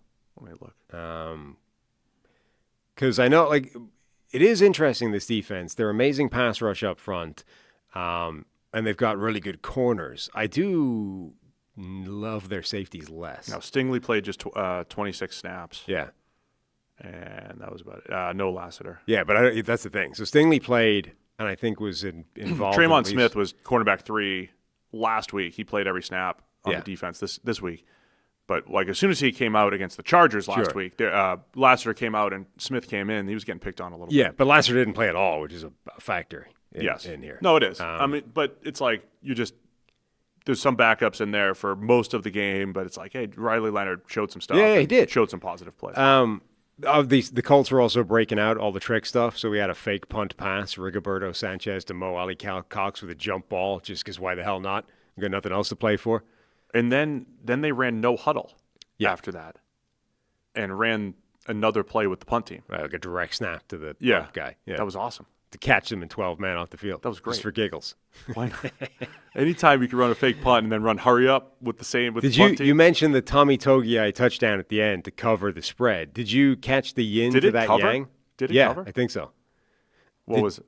I don't know. But anyway, did you catch the yin to that yang? Like, he didn't get himself a touchdown earlier. Did you catch that? No. So they ran a play that the play where Stroud ran the ball in looked like it was supposed to be a handoff to Tommy Togiai. He was the fullback. They brought him in. Defensive tackle, they brought him in. I haven't heard them explain what happened here, but either he didn't know he was getting the ball or he went the wrong side of C.J. Stroud. Either way, Stroud was one of those ones where you turn around and end up and he just ad-libbed, right, and ran it in himself. But it looked like that was supposed to be Tommy Togiai's touchdown. So big man didn't get himself a touchdown early in the game, and then right in the end, in pitchy woo-woo, grabs hold of the ball, and then is like, no, I'm housing this. I got screwed out of a touchdown early. I'm getting it now. It was a great play, a great finish to the game. The whole second half, they were just trading field goals back and forth. The Texans were up 29-27. Colts took the lead 30-29. Davis Mills leads the game-winning field goal drive. They kick field goal with 17 seconds left to go up 32-30, and then that's when the Colts had to try pitchy woo-woo. And Togiai seals it with a defensive touchdown. It might have covered an in-game spread, but it definitely covered something for somebody. I mean, it was somebody won somewhere. Yeah. Somebody lost somewhere. So for Houston, again, there was potentially the number 3 seed in a division title on the line. They realized pretty quickly as the Jags were pulling away from the Titans, they pulled their starters, and now they will be going to Pittsburgh as the 5 seed, playing the Monday night game next. Where they will be heavy favorites. I am upset that my playoffs will not start with a Saturday afternoon game with the Houston Texans. This will be the first wild card Texans game that is not in the Saturday window ever. I think it's ever. No, it's not ever. They've played. It might be ever. Steph, you get the update for me? But they'll be playing Monday night. Yeah. Going up against Tomlin, who's great on Monday night, but also Tomlin, who sucks in the first round of the playoffs. Something's got to give. That might change the line. 2 other things from this game. Alec Pierce was ejected in what might be the most ridiculous ejection I've ever seen in my life. Yeah, that was absurd. It's a pass in the end zone. He gets up looking for pass interference, doesn't get it, walks up to the guy and is arms gesturing like this. At the same time, the guy is walking in his direction, and Alec Pierce bumps him with his shoulder pad, and the dude just tosses the flag, eject, and you're like, contact with an official is an automatic ejection. because it's, can't touch the officials. You can't, be aggressive with them, blah, blah. It's like, it's a sound enough concept as a rule. But it's like, that means that guy knows when he's tossing that flag, this means I have to eject him for this. Like, this guy has just slightly bumped me looking for a flag that maybe should have been thrown, by the way. And I'm going to take it upon myself to throw him out of the game for this. Like, officials need to have some shred of common sense, and that's one of those instances. Ref was all business, man. He's like, touched me. He's just like, I'm not even going to acknowledge your existence. I'm just going to throw a flag and toss you from this game for that. But it's like, I showed you the play, and it's like, you can't even really see what happened. Yeah. Like, you have to really look to find the contact. That was bad, man. Get some help. And it's ones where it's like, it's not like it's not like a zero tolerance thing where they have no discretion, right? If there's any contact whatsoever, I have to throw this flag. For example, and I'm not saying I want this to be called, but Shelby Harris high-fived an official in the game, and nobody threw a flag on that. Technically, that would have been the funniest thing. Technically, that's an ejection. I felt threatened by Shelby high-fiving me. Get him out of here. That would have been. Technically, that's contact with an official. Something. It's a flag, and it's tossing him out of the game. But the official isn't an idiot. So he says, you know what? I'm not going to eject him from the game for high-fiving me, right? This guy, I think, should have had some common sense and been like, you know what? Throwing Alec Pierce out of this game for this is stupid. I don't mind bad calls are going to happen, humans. But the ones that throw a player out, anything that's 15 yards, anything that's 15% of the football field, feels like you got to get it right. Yes. 15% of the football field, if you're or a 40-yard pass interference, you got to get those right. But an ejection especially absurd. Yeah, it's like, look, there are times where there's contact with an official and it is aggressive and it is like, it's over the line. And fair enough. You want to throw that guy out of the game for that, cool. But this is like, have some common sense. Like, this is barely any contact at all. And you're like, no, I'm going to throw a flag, knowing that flag means he has to be ejected from the game. That's ridiculous. The other thing to come from this game, this is like the opposite of the Black Sunday evening. They came out and said, everyone's staying immediately. And the owner will talk to you tomorrow. For the Colts, ownership has said that Chris Ballard's back as general manager. Shane Steichen's back as head coach. Jim Irsay's daughter, my future boss, I should know her name. It is interesting. Carrie something Irsay, right? She's got double-barreled. Gordon Irsay. It's Carrie, right? Have I got that right? I'll get it right by the time I interview for this job. But we'll delay the inevitable. I'll be interviewing for the Colts GM job probably next year if it doesn't come good. Carly. I was almost there. Is it Gordon? Hang on. Hold, please. I've just Googled Irsay, hoping that something will come up, and Carly, but it's not. She's on the headset. She is every week, and that's why she knows. But Shane Steichen's coming back, and it's interesting because they're 8-9, and they had a quarterback injury. Irsay Gordon, sorry, Carly Irsay Gordon. Yeah.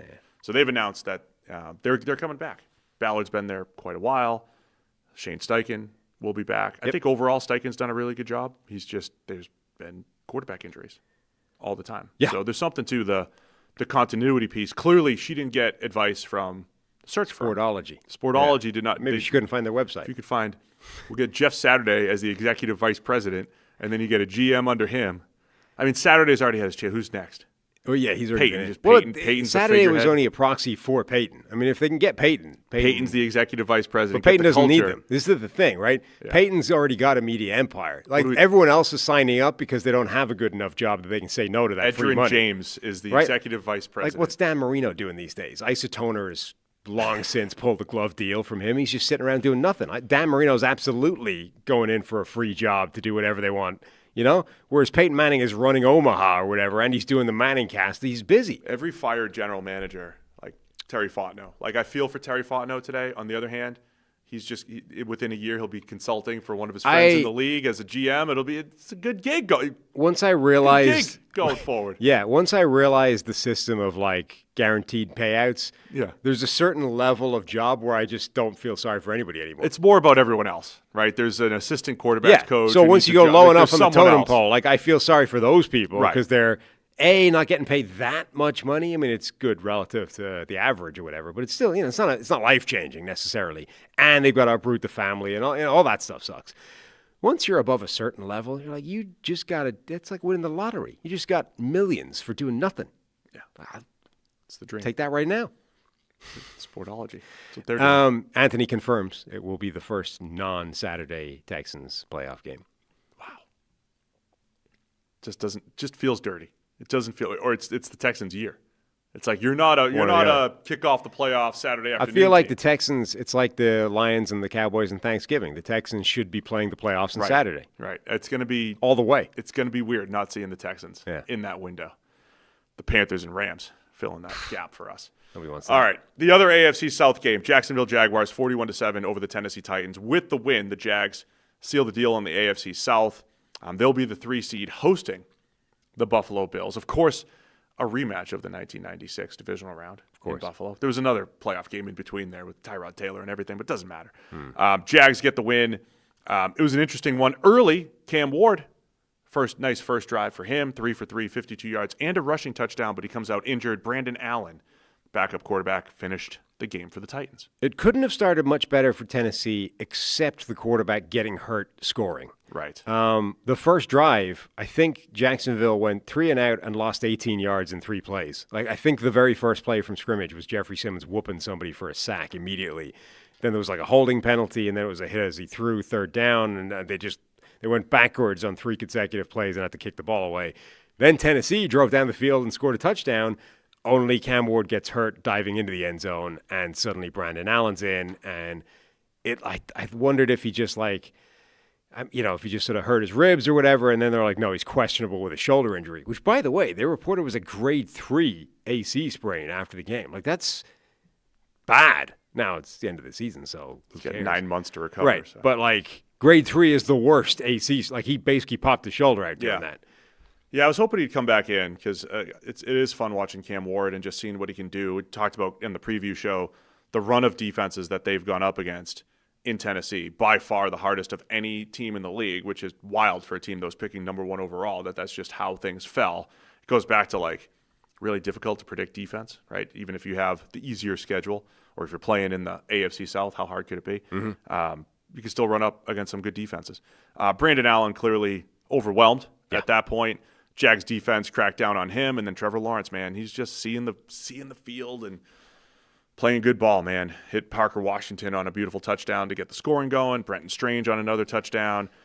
3 total touchdowns for Lawrence, and the Jags are rolling into the playoffs right now. Yeah, like it definitely started going. It started off going Tennessee's way and going against Jacksonville, but like once the Titans scored and once Cam Ward was hurt, Jacksonville answered really quickly with that next drive, and then you get an ugly pick 6 from Brandon Allen, throws the ball, like lets Antonio Johnson break on it, just a bad play, bad read, and then like Jacksonville's offense was just pouring it on.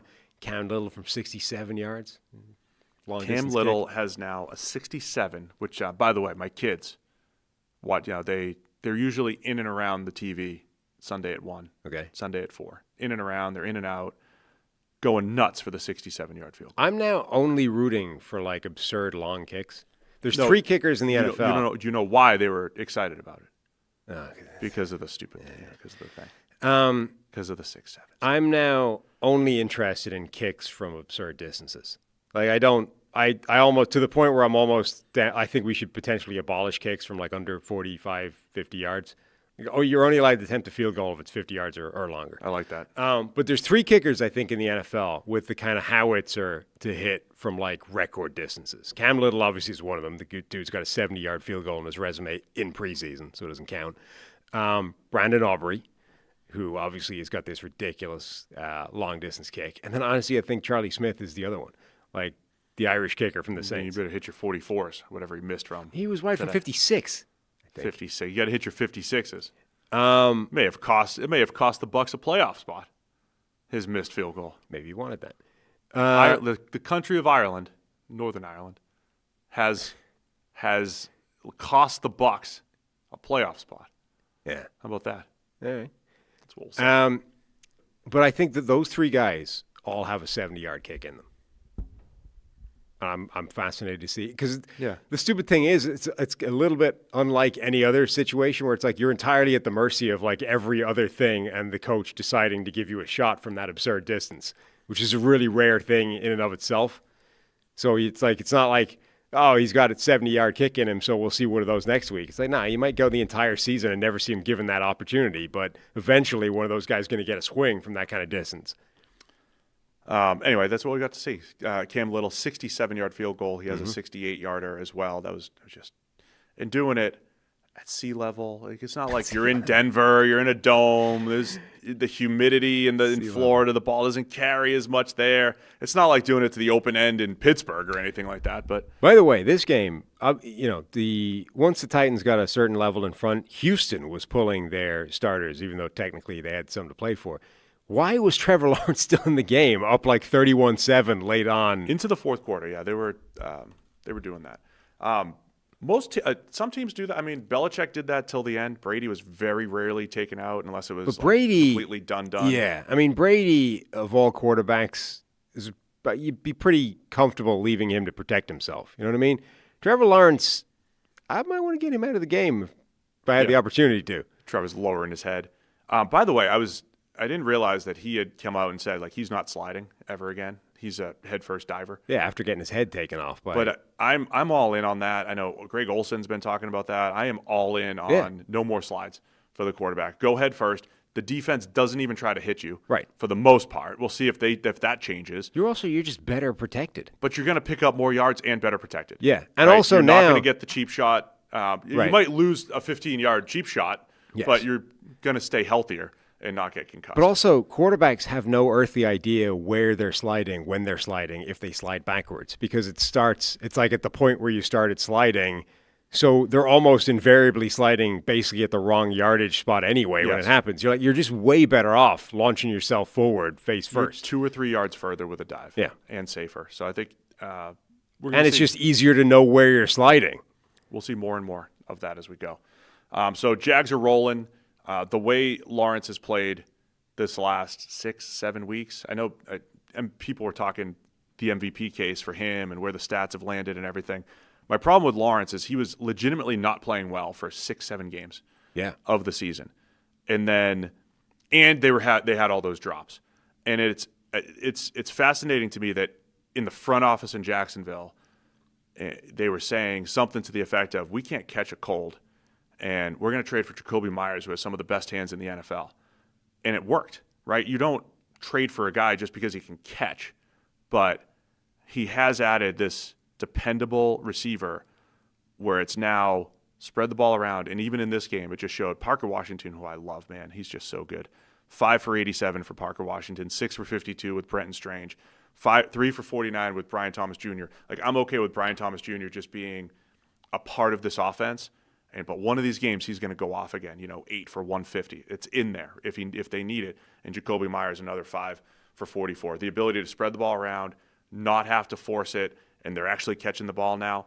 It's completely transformed this Jags team. So it might be my favorite matchup in the playoffs, them against Josh Allen and the Bills. I mean, I still think right now the Jags look as good as any football team in the NFL. Like, they are the juggernaut that nobody's really talking about. And it wouldn't surprise me if they lost in the first round or if they went to the Super Bowl. Yeah.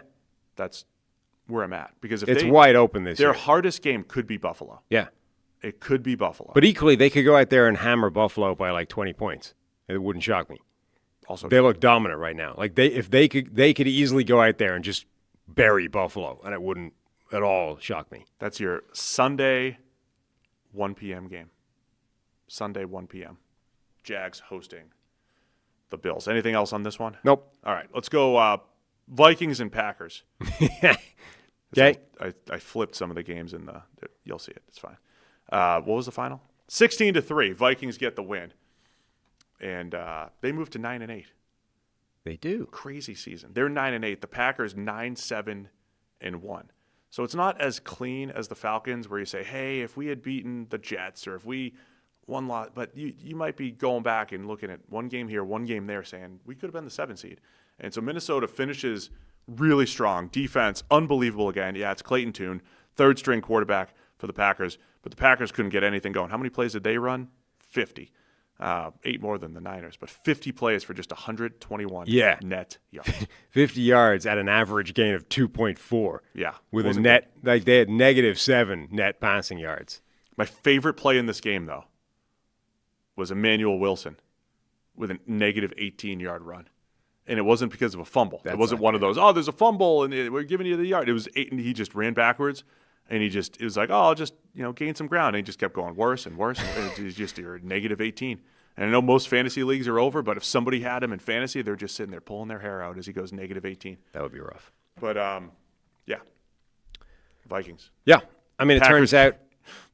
By the way, really quick, as I was tweeting, it feels like the Vikings haven't given up a point in a month. I know they have. Somebody was like, they gave up 3 because I turned away from the game and the Packers just kicked a field goal with no time left. They ran the timeout down to the thing, and rather than like trying to score a touchdown they specifically waited, called a timeout, and then kicked just to get the 0 off the board. Didn't get shut out. Just kind of pathetic, but I get it. But he never got shut out. Yeah, it turns out the limit to Matt LaFleur's quarterback magic may be Clayton Tune plus Brian Flores plus the backup receivers they had to work with. They had no offense at any point in the game, like nothing. It is kind of interesting that J.J. McCarthy's not been good for most of this year, but even if he just hadn't been hurt all the time, what if McCarthy had just been the quarterback for the entire year and they hadn't had to play games with Max Brosmer and the war-torn, battle-scarred body of Carson Wentz for a few weeks through the 17 injuries he was battling through rather than sit down and bench himself. I don't know if it would have been better, though. I mean, maybe. What it could have done, because, listen. It would have been better than Brosmer. We are a month removed from you pulling out the stat that he's the second most inefficient quarterback Just him and Jamarcus Russell. Jamarcus Russell, right? The EPA is awful, and I was like, it's not as bad, but it's bad, right? It was bad for a while. But what it could have done, because he's been better this last month or so, is gotten out of that sooner. Yes. Right? Take your lumps earlier, and then maybe by midseason, JJ's feeling a little bit better. And I do think that this is where Kevin O'Connell probably, he was getting, dumped on again, because where's your quarterback whisperer now, Vikings fans? And I do feel like he sort of found a fix, like a temporary fix, or at least an improvement in McCarthy, where he said, you know what? We're trying to work on these sort of 3 or 4 different things. You know what? Forget it. Just do what you're comfortable with. Go out there, just play football. Let's not overcomplicate this. And I honestly think that made a difference. Also, they succeeded in whatever it was, Operation JJ that they were trying to run. Jefferson got to his 1,000-yard streak, 8 catches for 101 yards from 11 targets in this game. Jefferson had 11 targets. Nobody else had more than 4 for the Vikings. So it was Operation JJ was a resounding success. They got him his 1,000 yards. And they could be the next Mike Evans.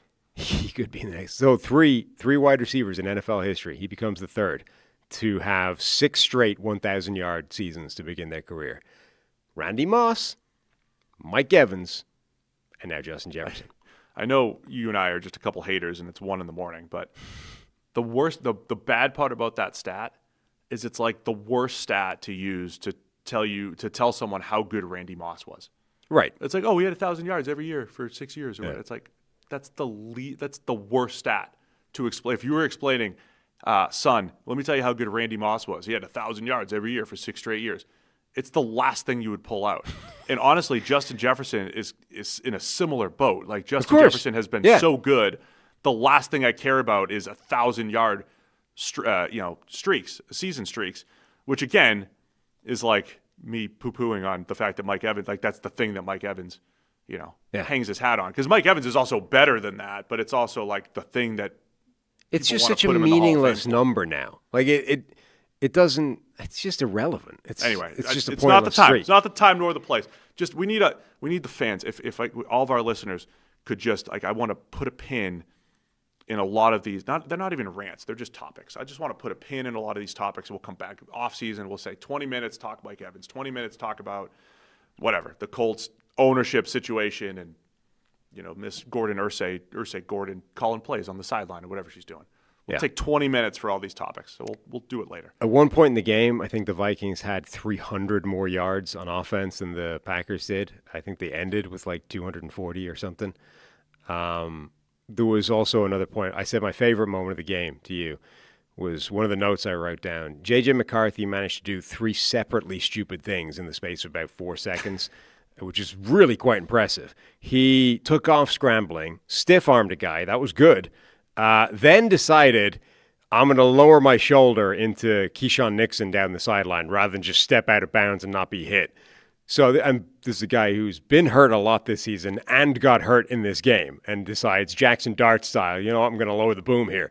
Lowers the boom on Keyshawn Nixon, then gets himself flagged for taunting Keyshawn Nixon, being like, jawing at him, being like, yeah, oh, here all day, right? Flag comes out. And then an official is trying to like walk him away from this, being like, dude, stop being a moron, get out of this.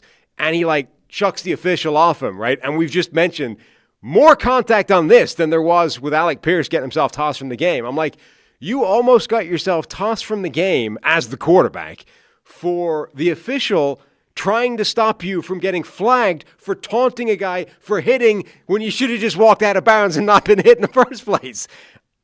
3 separately stupid things in 5 seconds. 9 was in the zone, man. I mean, if that's 9, you need to, electric shock therapy, whatever you need to do to keep 9 in a box somewhere. Would you say, nah, man, that was 9. I'm good. You tossed 9. JJ's still able to play, though. JJ's good. So that was kind of ridiculous. There was an absolute comedy of errors play from poor old Max Brosmer, where he like dawdled in the pocket, tried to escape, fell over his own offensive lineman, got up, but the play's still alive, and then he fumbles the ball away. It's like, dude, what? This needs like Benny Hill music, Keystone Cop stuff. And then this is probably the curtain call for Harrison Smith, all-time great safety for the Vikings. I forget, it was Isaiah Rodgers rocked up to the game wearing a Harrison Smith jersey. They pulled him out of the game late to get the standing ovation. Unfortunately, Green Bay simply weren't passing the ball, so he couldn't get his 40th career interception, which was going to put him into that. There's like all those weird numbers of like players that have X interceptions, Y fumbles, and like he would have, with 40, he would have become like Ed Reed, and he would have been in a very, very exclusive club, I think, with that. I forget what the names are, but didn't get a chance to that. But an incredible career from Harrison Smith, and a one-team guy. Class of 2012 came out of Notre Dame, and late first-round pick, and he's been just an outstanding player for the Vikings. And, man, they go into the offseason with a lot of momentum. The defense looking great. We'll see if Brian Flores gets some coaching opportunities. We'll talk a lot about that as we go. But that defense was cooking. We did not know when we did this preview show if J.J. McCarthy was going to play. Yeah. We were not expecting it. It seemed like he was just done for the season. But he did come in and play. And I'll say the last month has looked a lot better than the first couple months did for J.J. McCarthy. So we'll see if there's a veteran decision to be made, if they're going to roll with him. I think they've already said they are looking for veteran competition. That was mid-season, though. No, I think they've said it recently. Okay, just saying. Just keep an eye on it, because I think overall, Kwesi and the Vikings have done a really good job from a roster building standpoint. I think it always comes back down to the quarterback. And you could, if you were a hater, you could say last year's Seahawks had 10 wins. Now they have 14. Last year's Vikings had 14 wins. Now they had 9. And all they did was switch Sam Darnold in a year. I think the current party line is that they are not, they're not moving on from JJ, but we would definitely like to bring in some veteran competition for him. They're an interesting team, because if they just had average quarterback play this season, they'd probably be in the playoffs. Oh, and then we're going to be here all night, but the Packers, they are in the playoffs. Yeah, right? We're talking about that. Like they sat their starters. Yeah, they are in the playoffs. They have the 7 seed. They get the rematch against the Chicago Bears. They're going to Chicago. That's going to be the Saturday night game. So another Saturday night game, Bears and Packers. Well, they're also a fascinating example of, how much we hear all the time, oh, this team would love to get the win, go into the playoffs with some momentum. Like the Packers basically voluntarily sat everybody in this game, meaning they are going to go into the playoffs on the back of a 4-game skid, albeit one of them that they opted into by playing nobody of consequence. It's like that's an interesting statement of like, we don't believe in any of that. Yeah, and I think this game, I think that's the right move. Let's get in as healthy as we can, and let's go. It might not be the time, but we have already got Mike Florio saying there's no locked-in contract for Matt LaFleur, which is a big part of the reason why people are saying, is this his last year? Are they moving on? It still boggles my mind, and I get it. They've lost some games that maybe you shouldn't win, and it might be his fault and everything. But I still go back to LaFleur elevating Aaron Rodgers for 2 years to MVP status, developing Jordan Love, developing Malik Willis. I know that's not the full job of a head coach, but that's the hardest thing to find in the league is a consistent offensive mind that will elevate quarterbacks. And you usually don't get to test it. You don't get to test an offensive mind on multiple quarterbacks, but it's worked for 3 different ones. And I don't think I want to lose that if I'm the Packers. You might say he's not. I mean, Kyle Shanahan's been fighting. Is he as good of a head coach as he is OC? Like, I don't even know if I care because the thing that he brings to the table is so valuable that I want to stick with that. So the other piece is I don't think the Packers have been sitting on this inevitable Super Bowl team that's just underachieved over the last 3 years. They've been this young, up-and-coming team that's, until this year, felt second tier against the other best teams in the league. The only time they didn't feel second tier this year is when Micah Parsons was out there healthy and the defense was great. Now he's hurt. Yes. So, what are the expectations for the Packers that Matt LaFleur has not met? I think he's met the expectations, and he's done it by developing now, and he didn't develop Aaron Rodgers, 2 best years of Aaron Rodgers in the last decade, develop Jordan Love, develop Malik Willis. I think that's a pretty good resume for LaFleur in the Packers. I still can't even entertain the idea that people are questioning his job, the idea that he should be out of there. I cannot believe that that's a thing. I think Matt LaFleur has done a fantastic job there, and I think his job should be completely unquestionable, safe, long-term extension, whatever you want. The whole thing is insane to me. All right. I'm taking all these offseason discussions and putting them into this final Week 18 show. Cowboys and Giants, though. A lot of the games that didn't have as many implications here, so we'll move. Giants 34-17 over the Cowboys. Giants moved to 4-13. Cowboys moved to 7-9-1. They did take Dak Prescott out right around halftime or at halftime. Joe Milton. Why did they do that? I think they just wanted to see Joe Milton, who, remember, was the best player in the NFL last year in Week 18. Right. I think they just wanted to get a look at Joe Milton in a game that was pretty meaningless, and I think they also didn't care if they lost and, grabbed a couple of draft position spots, perhaps. Yes.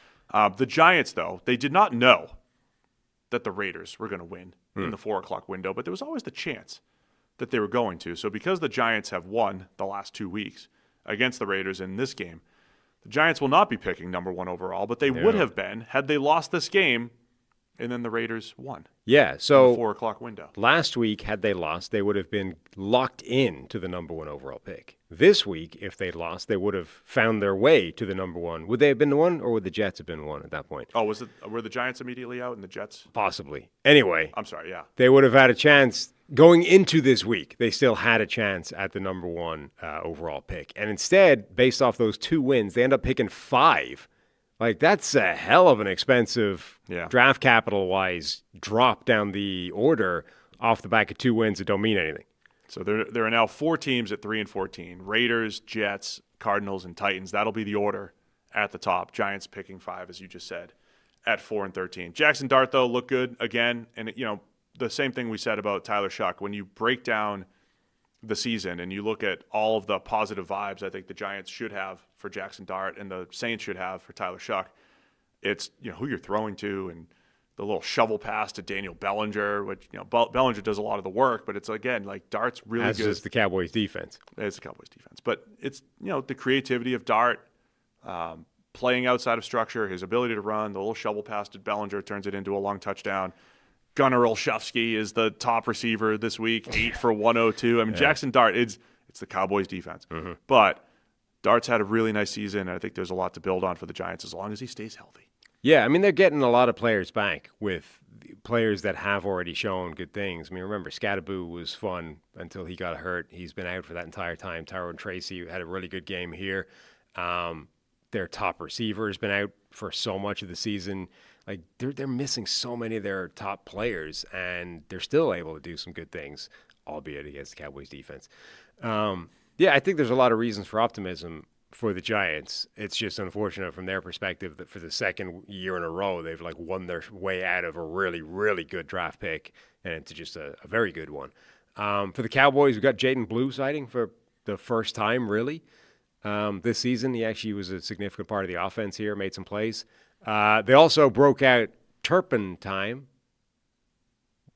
Yeah. Which I think that was Scott Hansen said that. That's a truly awful dad joke / pun that he broke out in his 84-yard kick return. Turpentine. Yeah, that I hadn't heard before, remarkably, and I hope I never hear it again. That was pretty bad. What else did we get in this? That was basically it. Abdul Carter, I think he had a really good season, and it gets lost in how bad the Giants looked defensively, how bad their run defense was. But Carter, he also got benched multiple times. So that's the only concern. That's not great. Look, I mean, I'm already seeing the stat out there, like James Pierce with the Falcons, who we didn't mention, 10.5 sacks as a rookie. Steve's going to talk about how sacks are overrated for the 15th straight year, but Abdul Carter, as far as like pure juice off the edge and winning one-on-ones, what I think was as advertised. Yeah. And Pierce's 10.5 sacks, it's like the most since Micah Parsons' rookie season, what have you.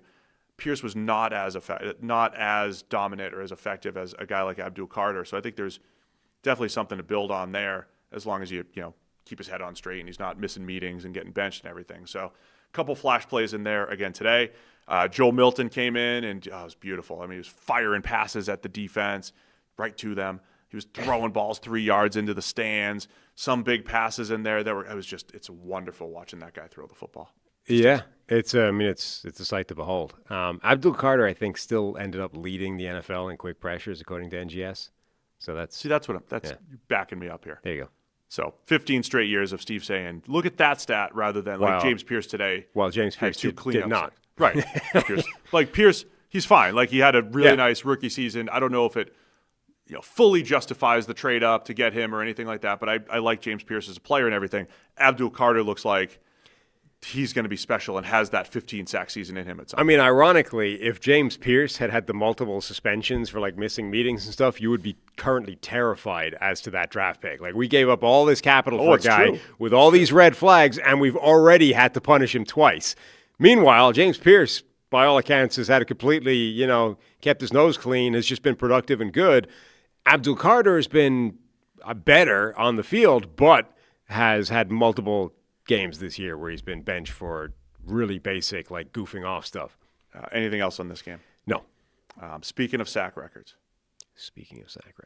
The Cleveland Browns 20-18 win over the Cincinnati Bengals, which featured Myles Garrett setting the single-season sack record with 23. Just about. 5 minutes to go in the game. It was very late. And now listen, my wife downstairs, she was like, was that Farvian? Did Burrow take a dip there? No. I don't think so either. It was a lot different, right? The Favre Strahan play was like, I'm booting to the right. You're unblocked. I'm going to slide in front of you. I don't know. Has that been? This was Myles Garrett dominating. Yeah, like they're two completely different plays. But the Favre thing, has he come out like after the fact and said, "No, I just gave him that one"? Because like they bootlegged into an unblocked guy at that point. What's he supposed to do? Throw. You usually try to like. It's Brett Favre. There's plenty of times where those plays it's just a sack. You're done. Brett Favre's booting to the right. Chances are the first thing that's going through his head with a man in his face is, how do I throw this ball all the way to my left? Probably the first thing. Or through him. Should have been thinking. I need to put the ball through his face. Or under him, right? Look, 5 minutes ago, Garrett got one of the few one-on-ones he got in the entire game. Just an absolute clean win. Whoops the left tackle, gets the sack. NGS has some crazy number where he had, like, his get-off in that play was like 0.17 seconds. For context on that, the Olympic standard for like the reaction time for sprinters, like the 100-meter thing on the blocks, if you do it in under 0.1 seconds, they deem that physically impossible and it's a false start. So Garrett was 0.17, not just to leave his spot, but to be like across the line of scrimmage. Like he basically timed that snap as well as it's possible to time the snap and got immediately around the left tackle and, got it. It's funny because I'm watching him a lot, and I just try to see the game through proper eyes, right? I didn't think he was going to get it based off how that game was going. Like, they were doing everything to stop him. Burrow was playing. It wasn't exactly like last week we were like, oh, the Steelers are really trying to make sure he doesn't get it. But I felt like that was as much the game plan as it was after the snap as well. This was like they are just getting rid of the ball, ball. They're double teaming him, doing all those things. But there was a play that he beat Orlando Brown in 2 seconds, immediately, and the ball was out. And those are the things you can't always control, which is why I go back to the Abdul Carter thing from a couple minutes ago. Like, the thing you can control is winning the one-on-one. And this year, Garrett continued to win the one-on-ones like he's done the last 5 or 6 years. But quarterbacks held the ball a little bit longer this year. Or he tracked them down. Or he did have a few superhuman sacks where he was bending the edge around a double team. Right. So I'm glad he got it. I know I always joke about, it's a 17-game schedule and everything. The stat that was floating around, which how many pass rush snaps it took him, far fewer than T.J. Watt, Michael Strahan. I mean, Garrett has been the most efficient pass rusher in the NFL, the last 6 or 7 years. He just has. So I think it's the right guy to have the record. Yeah. I mean, he deserves it based off how he's played. Certainly the last couple of years, he's been pretty phenomenal. Given that it would have been very anticlimactic had he been shut out the last 2 weeks of this season and somehow come up short despite getting it locked up by the looks of it with a couple of weeks to go. But it was amazing how long it lasted into this game. Like, I thought he wasn't going to get it, and then 5 minutes left suddenly. And the reason, honestly, that he did is the Browns defense got 2 defensive scores, and so the Bengals were behind basically the whole way and needed to keep passing. If they hadn't got those defensive scores, and let's say Cincinnati was 10 points to the good, 5 minutes to go in the fourth quarter, they're not putting the ball in the air, and Myles Garrett has no more opportunities left to get a sack. So we had Bengals up 6-0, missed an extra point blocked by Alex Wright. Yeah. And then Joe Burrow, I feel like he always throws 97-yard touchdowns against the Browns. Might be a second one, but a 97-yard touchdown by Devin Bush on an interception. Which, by the way, was an amazing return because from about the 40 or 50-yard line, he's like, hey, there's one guy chasing me down. Myles, can you go block that guy? And Myles like, no, I'm just running with you. So to the point where Devin Bush has to cut inside him, and only once he brings the chasing guy back across the line of Myles Garrett does Myles Garrett decide, oh, now I'll block him. Because now great return. I'm already running in this direction, so sure, I'll block him now. But Devin Bush is like, him, go get him, that guy. And Myles like, nah, not really.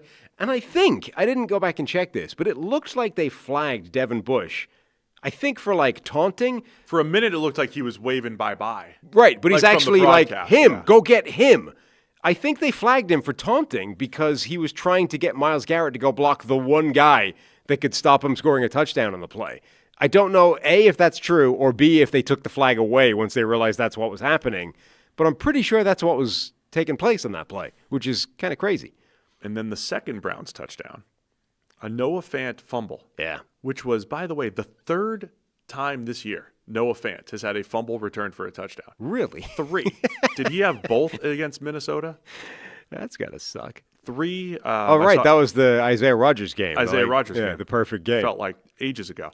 But our friend Paul Daner put that out. The third scoop and score on Noah Fant fumbles. So the Browns were up 14-6. Yeah. There was a point in the game where they had 14 points and 6 yards, the Browns offense. And I was I put it out into the ether. I was like, somewhere somebody's talking about how Shedeur led the Browns to the 14 points. Just say Josina. You mean Josina. That was everybody's response. Yeah. Look at him. Look at him doing it. And then, look, at the end of the day, it was 17-12. It looked like the Bengals had a game-winning touchdown drive to go up 18-17. They fail on the 2-point conversion, but it was going to be Burrow to chase. Week 18, finish the season on a high note for the Bengals. Browns offense had not done anything all game. Shedeur Sanders has a game-winning drive opportunity, and he did it, man. Got it done. Picked him apart, got into field goal range, 49-yard field goal to win it. Browns get the walk-off win. So credit Shedeur for the comeback, even though, the offense did not do much. I think it's incredibly fitting. We were talking about this before, that Shedeur Sanders, the most polarizing player in the history of the world, that the rational take on him is just entirely middle-of-the-road meh. That's mine. He did some good things, he did some bad things, and it's all right. You can still find right? I always joke that there's more opinions available than ever before. So if you really want to find opinions, these ones come out a little bit more, though. I'm not ready for this entire offseason because most of the Cleveland discourse is going to be around who they're going to draft at quarterback and everything, and there's still going to be a vocal group of people that are like, it's Shedur's job to lose. If you're going to draft somebody, he's got to go to the Jets and save New York or whatever he's going to trade him.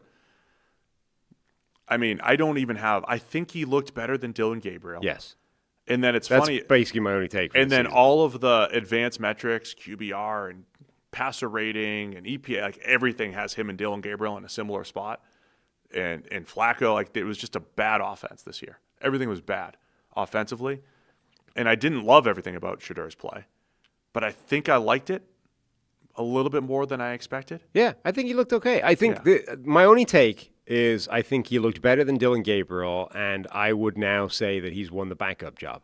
I don't think he was ever really in the running to win a starting job for the Browns. I think he was in a, whatever this is, 6-game audition to win the backup job next season. I think the real quarterback. There was some of that moxie, it factor, back against the wall. Yeah. Type of stuff to Shedur. The dude's confident. Yeah. Which you would be. It showed up on the field. I would say it showed up on the field. And it's not always a good thing. Yes. I am constantly amazed by his unfailing, permanent, maybe today's the day that I get Deion Sanders speed. Nah, it's not. You're not that fast. You never will be. You never were. But he never seems to fail to think that. Maybe now is the time I can outrun this linebacker. Not so much. But sometimes it is good. He does have unfailing self-confidence and will perfectly be happy to go out there and keep taking shots and delivering and making some plays. So, look, I think he's jumped to Dylan Gabriel in both my eyes and the Browns' eyes. He was already ahead of mine going into the draft anyway. But I think he's jumped Dylan Gabriel in the Browns' eyes. I think he's potentially won their backup's quarterback job, and then when they draft the real one, it is funny, though, because how the draft position matters. You and I both expected him to get drafted in the first round. Yeah. Had he been drafted in the first round and put out this performance, I think I'd be more concerned because you're saying it's good because I think he'll be the backup. Yeah. And I'm saying, that's probably the expectation. But I think I've lowered my expectations just because he went into the fifth, even though I don't know that you'd be concerned. I think you'd be thinking of it a bit like the Cam Ward situation where you're like, this is... It was so bad. Yeah, it's really bad. Yeah. He's shown some good things. He's shown some bad things. Let's see what next year brings. Right. The only difference is you would be saying, instead of drafting the quarterback at the top of this draft, you'd be like, look, they've got 2 first-round draft picks. They're going to give them some talent. We got next year we can really work with something. So I don't think it really changes much, but it's I do think it's kind of funny that in a world where everyone either thinks he's amazing and the entire institution's out to screw him or the guy's hot garbage and has no business being anywhere, the truth is he's completely meh at the moment. There's some good stuff, there's some bad stuff, and that's how I feel. Nets out to just a completely beige, benign. I don't know if anyone else is going to feel like that. Non-hot take. I don't have a strong take on the guy with the hottest takes attached to his name. Browns will pick 6th in the NFL draft. And Cincinnati will pick 10th. So they finished a game apart in the standings. 5-12 Browns, 6-11 Bengals. The last thing is, I think that what Zach Taylor came out and said after this game is pretty pathetic. They were, not just him, but collectively the Bengals were bitching about the fact that they stopped the game to celebrate Myles Garrett's sack record. And Zach Taylor said something like, we're out here fighting for our lives, trying to run, hurry up or whatever. I'm like, dude, have you seen your record? Your season was over months ago. What are you talking about? No, look. I don't think you should stop the game for things. But they do. It doesn't matter whether you think they should or they shouldn't. That's not his argument. You can't pick and choose where you start and stop games. And yet they do. We were talking about this briefly off air because I remember Drew Brees broke the passing yard record. Yeah. And that was the first time he broke Peyton's record, and Peyton broke Marino's record, and I think that they always got stopped. And then Brady broke Brees' record actually in New England. Yeah. And I don't think they stopped the game because they had just stopped the game 2 years earlier for Brees. Yeah, the point is, but my point is, next year, if somebody TJ Watt has 24 sacks next year, or Micah Parsons. Yeah. I don't think they stop the game. Okay, but I don't think they're going to but now we're just picking and choosing when you stop the game for you whatever are. And that's stupid, but that's a different argument. That's not what he's complaining about. What he's complaining about is that it happened. Game, which has a cadence and a flow to it. Right, but nobody cares. The only thing anybody cared about this game is that Myles Garrett gets his sack record or not. Yes or no. That's the only thing anybody was watching for this game. He got his sack record, so the game was stopped, which is not unprecedented. The game has been stopped several times before for records before, so it's not like this should be a glaring shock to you, what's going on. And instead he's like, man, we're really fighting hard in this game. We were trying to run hurry up. You're like, it's 5 minutes left in the game. You're a 6-win football team. Shut the fuck up. Well, he was trying to be a 7-win football team, Sam. He was trying to run hurry up just like, look, after the sack. Even if you think that way, right? Shut up. You sound like a child bitching about it after the game. Like, that's ridiculous. And I understand that this is like making the Bugler's credential even harder to get going forward. But come on. Like, this was the only thing anyone cared about in this game. It took 55 minutes to get it done. They finally gave him his record. So, yeah, they stopped the game. And by the way, it's not like you were executing any, like, fancy-ass drive. You just took a sack on – it's like 2nd and 16. You're not mounting some, like, oh, we're crushing them. We're marching our way down the field, and you interrupted our flow. They interrupted you getting your ass kicked. So maybe thank them and then shut up. I just think you can't bitch about that after the fact. Even if you think it, you just have to internalize it, be upset, be butthurt, go home, kick your cat or whatever you do when you're upset at these things, and just shut up. You can't go out there and be like, you know what, I was really sad that the officials stopped the game and interrupted our flow. We were a football team fighting for our lives. Well, maybe if you'd fought for your lives back in October, you wouldn't be in this situation. Maybe, by the way, if you just stopped the guy getting his sack in the first place, you wouldn't be in this situation. Maybe block him next time. Yes. So. Keep going. No, I'm done now. Stop. Stop whining like a child. I'm so excited. Usually, draft night, your energy level drops a little bit. The fact that you've peaked here at 1:30 reminds me, this is the most 1:30 energy we've had on our show since I was all roided up for the draft in 23. It was awesome. And this is. You need to find out what that drug cocktail whatever is. She gave, I need that every draft night. We need like a supply in the fridge over there. You just tap into it, whatever we're doing late nights. I am just excited. I apologize for actually trying to bring a thoughtful conversation to the table there when you were fired up and ready to go. Mohall says his favorite game stoppage was Ricky Henderson's. Any thoughts on that when he broke the stolen base record? I don't know. The greatest, and now baseball, you could stop the game. It's a start-stop game. It's already stopped every time everything happens. Every place you could stop. Everything's when a stoppage. Cal Ripken broke the record, Sam, when he just played the 5th inning of game 2,131 in a row, they stopped the game for like an hour. An hour. I mean, he went. That's excessive. He did a lap around Camden Yards and high-fived every single fan. Yeah. They stopped the game just by showing up to play the 5th inning to make the game official. I mean, that's a game stop. If they'd stopped this for an hour, I'd have some sympathy with Zach Taylor's position. But since they stopped it for like a minute, then maybe shut up. I'm going to make our watch-along is going to be Cal Ripken, 1995, against the then California Angels, which, by the way, he goes deep in the game, too. Chris Berman lost his mind. It's Cal. Cal was just showing up for work that day, and it was like, oh, you played 2,131 straight games. And then he hits a home run, too. It was unbelievable. I didn't even love Cal Ripken, but what a moment. That's the greatest stoppage of any game. Anyway, congrats to Myles Garrett. Yeah. And tough season for the Bengals. Since denying us preseason credentials, they're 6-11. Maybe get the Bugler in there. Yeah. Which that was AP Sam on the rants, by the way, not Bugler Sam. Let us in. Let us in. Quick break to talk about our friends over at Root Insurance. Root Insurance believes that good drivers deserve better rates, so they've created a new kind of car insurance that rewards good drivers in an easy-to-use app. Traditional car insurance companies focus on demographics like age, zip code, occupation, and credit score to price your coverage. When Root offers a rate, your behavior behind the wheel gets more weight than any other single factor. They don't use occupation or education level to negatively affect your rate. While you drive, Root gathers and analyzes data from your smartphone sensors. After a few weeks, you'll get a car insurance quote based primarily on your driving. Save up to 44% off your initial Root quote after you take the test drive. If you need a tow truck, jump start, or lock your keys in the car, Root will offer the help you need to get back on the road when you opt into roadside assistance. The Root app makes it easy to edit your coverage, update your policy, or file a claim in just 3 minutes. You can get started today at Root.com. I need some water. Yeah? We have 7 games to discuss Not much to discuss. Yeah, but some of them were kind of joke games. Like this one. Broncos-Chargers. Well, that's not a joke game. It wasn't? No. It kind of was. I mean, 19-3, Broncos get the win. It's not the most joke game that's to come. Broncos lock in the number 1 seed in the AFC with the win. Discuss.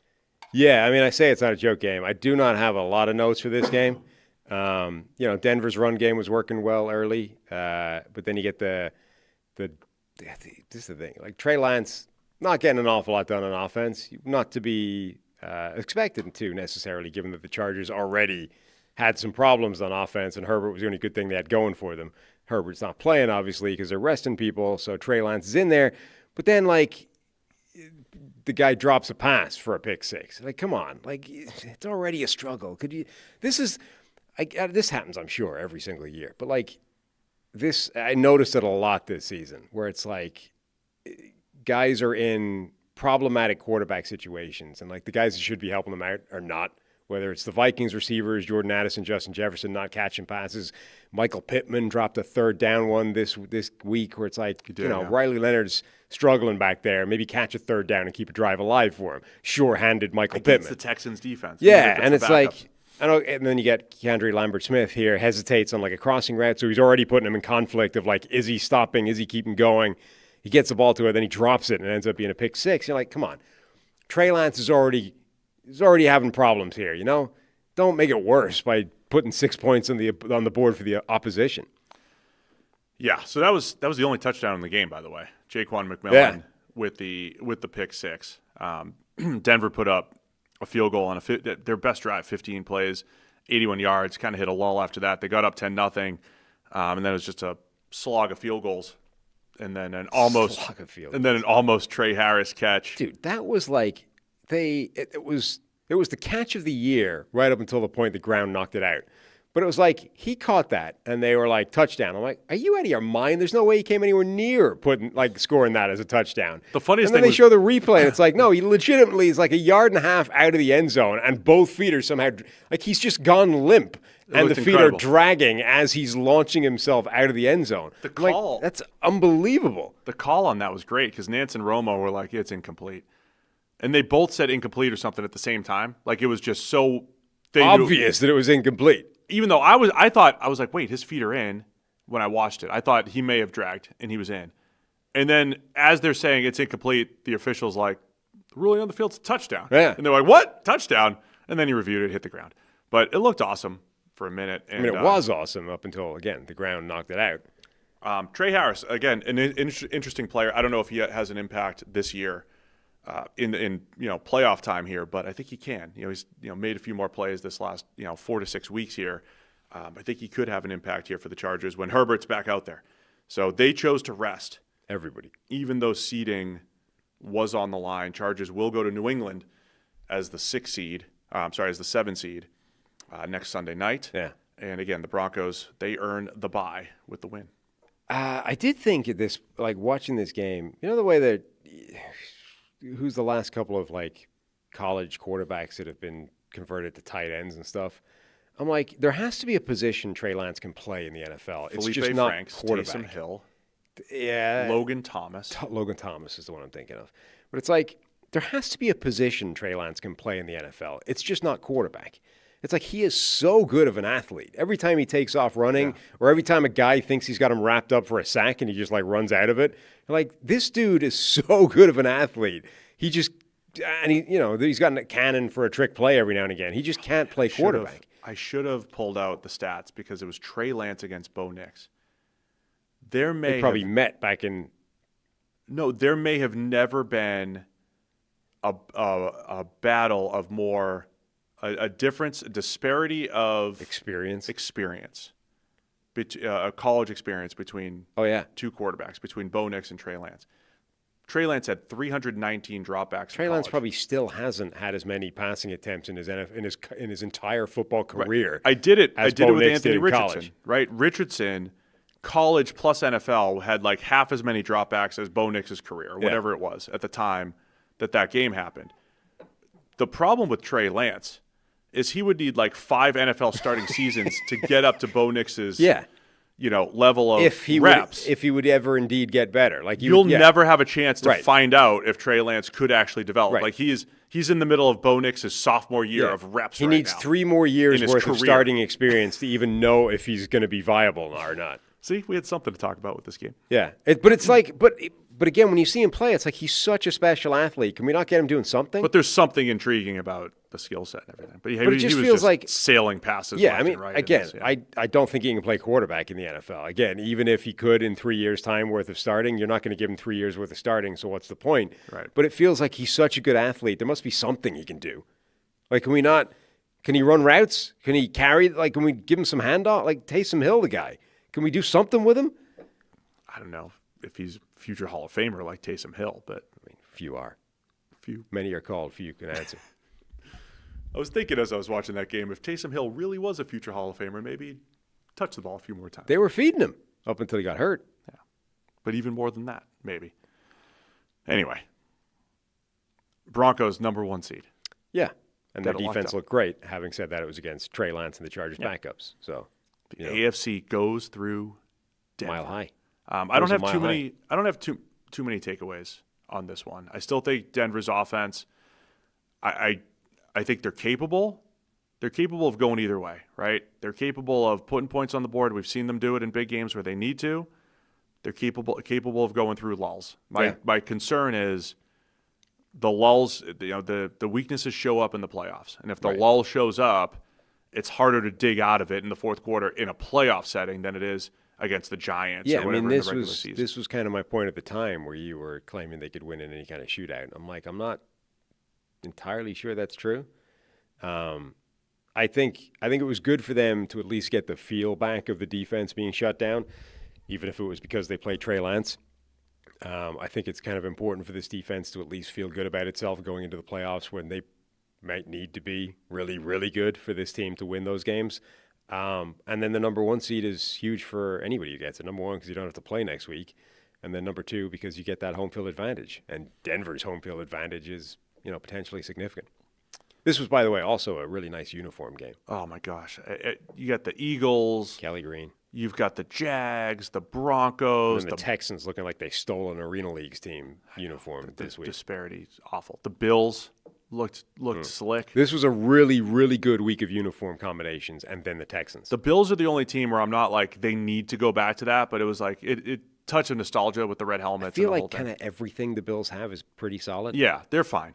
But like the Broncos, when you see this look, really good. It's very nice. I mean, the ones where they changed in like the 90s or whenever it was, the Eagles, the Broncos, I feel like all of those just were made worse. Like every time they go back to what they were wearing in the 80s, it's better. Yeah. Kelly Green is better than the Eagles sludge, whatever that's called. This uniform combination is better than the Denver Broncos' usual stuff. But Elway's new uniform led him to 2 Super Bowls. It did. As soon as they switch uniforms. Yeah. When the Vikings went from their 90s stuff to the 2000s stuff, that was bad. They got better when they went back. Yeah. Like it's just every time you go back to the old one, it's better. If we could all just go back. Until you go too far back, or you're the Steelers, and you have to go so far back that it's like the 1920s when it was like it's just stripes. I mean, you basically had the same uniform for the last 100 years. Like you have to go so far back to get a throwback that it's not worth doing. As long as it's not stripes or like a ridiculous color scheme where they only had like 4 colors to choose from and one of them's beige. How have the Eagles somewhere in their throwback catalog got that weird fluorescent blue and yellow thing? Like how did that end up as a combination? They could make that color back then? That's impressive. Like was that a mistake in the factory somewhere where the dye just got like, I don't know, did something happen and they got that color? Blue. Yeah. Oh, it's getting crazy here at 2 a.m. Anything else? No, let's get the hell out of this game. Broncos, bye. Chargers at New England. It's Sunday Night Football. The game's at 8. Coverage begins at 7:20 though. So don't worry. You could tune in early for coverage. All right, let's go Philadelphia Eagles and Washington Commanders. The Commanders get the win, 24-17. The Eagles had a chance, and the way this was playing out, the Bears were playing at the same time. If the Bears had lost and the Eagles had won, the Eagles had a chance at the #2 seed. They didn't care. They wanted to rest. They rested all their starters. Tanner McKee got the start against Josh Johnson. And even at the end of the game, Tanner McKee, game-winning touchdown drive opportunity. Multiple times. With the Bears' loss happening at the same time. But Commanders hold on to get the win. To move to 5-12, Eagles fall to 11-6. So the Eagles will have the 3 seed hosting the San Francisco 49ers. Yeah, and I was thinking this was like, so we said coming in, what if What if Tanner McKee just balls out again, and suddenly you're like, this malaise in the offense might be Jalen Hurts. Tanner McKee seems to be able to operate it perfectly well, albeit against Washington's defense. But no, Tanner McKee did not look particularly good in this game. And I was thinking, like, this is the difference between the NFL now, where you can afford to wait and see if Tanner McKee shits himself in the next game. Or, if this was back in like 2002, you'd have already traded a second-round pick for him, and this would have been his second start for like his new team, and then you would have discovered actually he's A.J. Feely. It's like this would have been terrible. Our young fans don't fully understand that. Teams were so desperate to find a starting caliber quarterback. A.J. Feely genuinely had like 2 starts under his belt, and somebody flipped a second-round pick for him. It was Kevin Cobb. No, they were both. They did Feely it twice. Get one too? Yeah. You always bring up Feely. Kevin Cobb was one. You think I've just been picking the wrong guy out of nowhere? They both. This is a second-round pick for both of them. My favorite one that I bring up. Miami Dolphins. Feely was traded to the Miami Dolphins in March 2004 in exchange for Miami's 2005 second-round draft pick. You nailed it. What year? 2005? Yes. Yikes. That was what Miami did. Was that Saban when he took over? Or did he start in 06? No, that would have been pre-Saban, right? No, Saban was right then, 05, 06. And then he went to Bama. The Dolphins season was considered a Because the disaster. Dolphins wanted to sign Breeze in 06 and Culpepper one of the years. Yeah. No, my favorite Culpepper run, and Breeze was the same offseason. My favorite one was the passed Jags. on Breeze because the Dolphins doctors wouldn't clear Breeze's shoulder. And Right. instead, they went settle on Culpepper, whose knee was shredded and was never the same guy again. So, of course, my Jags memory, I always bring up Rob Johnson. Literally had one start where he went 20 for 24. That turned into a first-round pick from the Bills, which became Fred Taylor, by the way. You know what the dumbest thing in the world is, by the way? What? Just as an aside, since we're going to be here for 9 hours. When the Wikipedia page for like a player, right at the bottom, the career NFL statistics and then a bunch of stuff. And then it says stats at Pro Football Reference. If you click into Pro Football Reference, it links you to just Pro Football Reference, not the specific player for Not that. the player page? No. You have to Pretty click into. simple to use the URL to just post it on the Wikipedia page. You have to click into the stats. The stats will take you to his player page. Just the Pro Football Reference will take you to profootballreference.com, which is just incredibly stupid. Anyway, the Jags traded Rob Johnson for a first-rounder after 24 passes. A couple years later, they traded Jay Fiedler. Or no, Jay Fiedler just signed as a free agent. He had 2 good games as a backup to Brunell, and then the Dolphins signed him in 2000. He actually led them to the playoffs for a year. He did. Anyway, it was good for a harder. bit. And Fiedler looked good. The Jags were like a development factory for quarterbacks for a minute. But anyway, it was harder to find those guys. Yeah. We go all the way back to Tanner McKee is balled out during the preseason. So I did misremember. I remembered correctly the trade collateral that was sent for A.J. Feely. I have misremembered slightly how much he'd actually started up until that point. He had started apparently 8 games in 2004, which, by the way, in those 8 games, he had 11 touchdowns and 15 interceptions, and somehow they thought that was worth the second-round draft pick. Anyway. Yeah. Point is, Matt Castle was traded yes, to the Chiefs and won a division title one year. My point being, Tanner McKee, somebody would have flipped a pick for him already, and instead he's still with the Eagles and he has That's a bad. what I'm saying. We it's don't not need a great to do, game. There are enough starting caliber quarterbacks around the NFL. We probably don't need to do that, but it always feels like half the teams are still desperate, but not that desperate. Yeah. So McKee did not earn a future draft pick. No. I don't think. Other fun things from this game. Were there? Yeah. Ross Tucker, friend of the show, in the booth, broke out a Lynn Swann comp for Devontae Smith, which I thought was, you don't see that out very often. Ross is the best. I I bet he sold it really well, too. mean, you said, he reminds Why? me a lot of those Lynn Swann highlights. Graceful, I think was a word he used, Yeah. something like that. What else have I got? Alex Hunt with a diving interception on the sideline. Like defensive end, not just dropping into How coverage. many but interceptions does he have this year? 4? 3 or 4, yeah. He's got some crazy thing of 4 interceptions, 3, 4, some nutty amalgam of stats that he's got. He's a great athlete, obviously. I mean, we knew that coming out of small school, and he's made some big plays in coverage for the Eagles. Ross was also disgusted at Keely Ringo on Josh Johnson's bootleg touchdown, where he bootlegs out into the flat. It's one of those ones where you're the flat defender on that side, and the quarterback's coming your way, and it's you have to go to him. Doesn't you're in conflict, right? Either I go to the quarterback and he just dinks it over my head to a guy behind me, or I stay back and the quarterback just walks in. But because if you just stay back, he walks in, you have to go to him, and then you just live with the fact that if I forced him to make a throw over my head and he makes the throw over my head, there's nothing I can do about it. Instead, Keely Ringo turns around, runs away from Josh Johnson towards nothing. And he's like, what are you doing? You can't do that. You gotta go to the guy. But he didn't. Didn't do it at all. Ross is really good calling games, from what I've seen. Yeah, it's pretty fun. He does a lot of games, college games, and he does some of the heavy weeks. He's on there for CBS calling games. I think he does a good job. He does some radio games. I hear him on the radio call every now and again. He just analyzes the action well. Our friend Ross, Josh Johnson with the game-winning rushing touchdown, so that the Commanders could finish the season with the win. They moved to 5-12. They're picking 7th in the NFL draft. For Philadelphia, again, I thought it was kind of interesting. If they wanted, they had no idea how this Bears game was going to end up. But if they wanted to play for the number 2 seed, to play the Packers versus playing the 49ers or the Rams, they didn't really know during the week when they're preparing, because it could have been the Seahawks, Rams, right, 49ers, or the Packers. So it's not like it was a straight up either or. So it wasn't clear enough that they said, we'd rather rest, get healthy, and be ready to go next week. Fun matchup, though, against the Niners. We talked about the good Niners offense and very good Eagles defense, and the kind of the lulls that the Eagles offense goes through against the Niners defense that should give them some opportunities to make plays down the field, maybe run the ball the way they got run over. So it's kind of like week on week, strength on strength next week. And they did this, didn't they do this the last, I know it's not like they've collapsed or anything down the stretch, just that some of these wins have been less than convincing, or against the Raiders. But when they had their collapse, didn't they also rest starters for the final week of the regular season? So it's like, I can't really tell if we're terrible this week, because it's the backups. Couldn't tell. Yeah, and it's back like 23. Again, it's interesting. We said this about Green Bay. Clearly doesn't care. They're backing their way into the playoffs at the back of a losing skid. They're sort of opting in effectively to one more loss. The Eagles clearly don't care about, let's try and get some momentum going. Let's go in there and beat up Washington and put the starters and, let's really try and get back on track.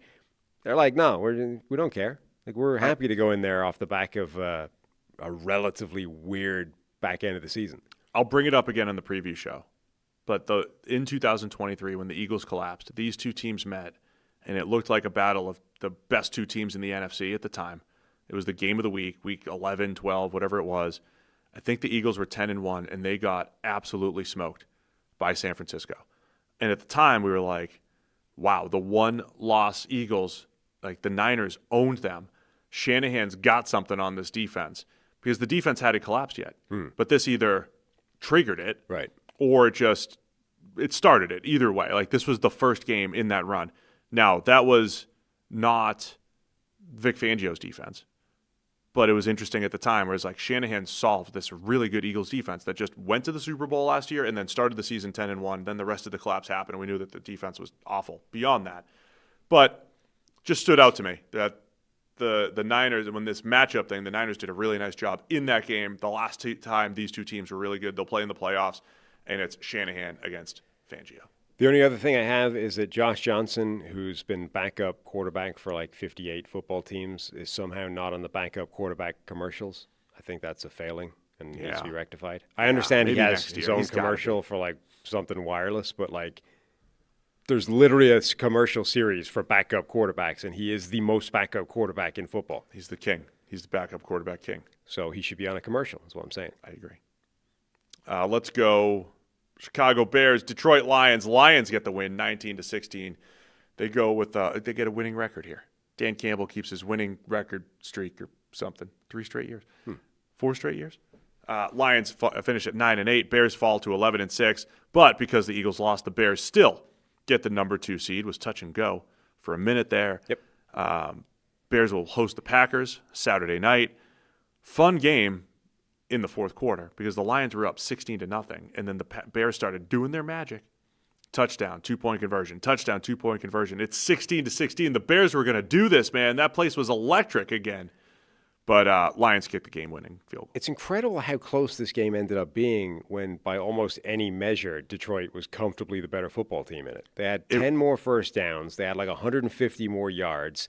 They ran 20 more plays. They were better on third downs. They both turned the ball over once. You know what it reminded me of was the Thanksgiving game last year when the Lions were clearly a better team, and they had like 300 first half yards, Right. and they were up. So it's like somehow out of nowhere, it's like, how did this game get close? Caleb Williams had a game-winning drive opportunity at the end of the game. It's like, how did the Lions even let this happen? Right. It's funny this happens in the NFL, right? The Lions are out of the playoffs. The Bears are the number 2 seed, and something in your brain says, well, these two teams are completely different. The Bears are way better. But you forget, like, the Lions are still really good. They still have really good players, right? So in a 1-week setting, of course they could do this, and they did dominate most of the game. But the Bears did come back, man. Colston Loveland with a huge game, 10 for 91 and a touchdown.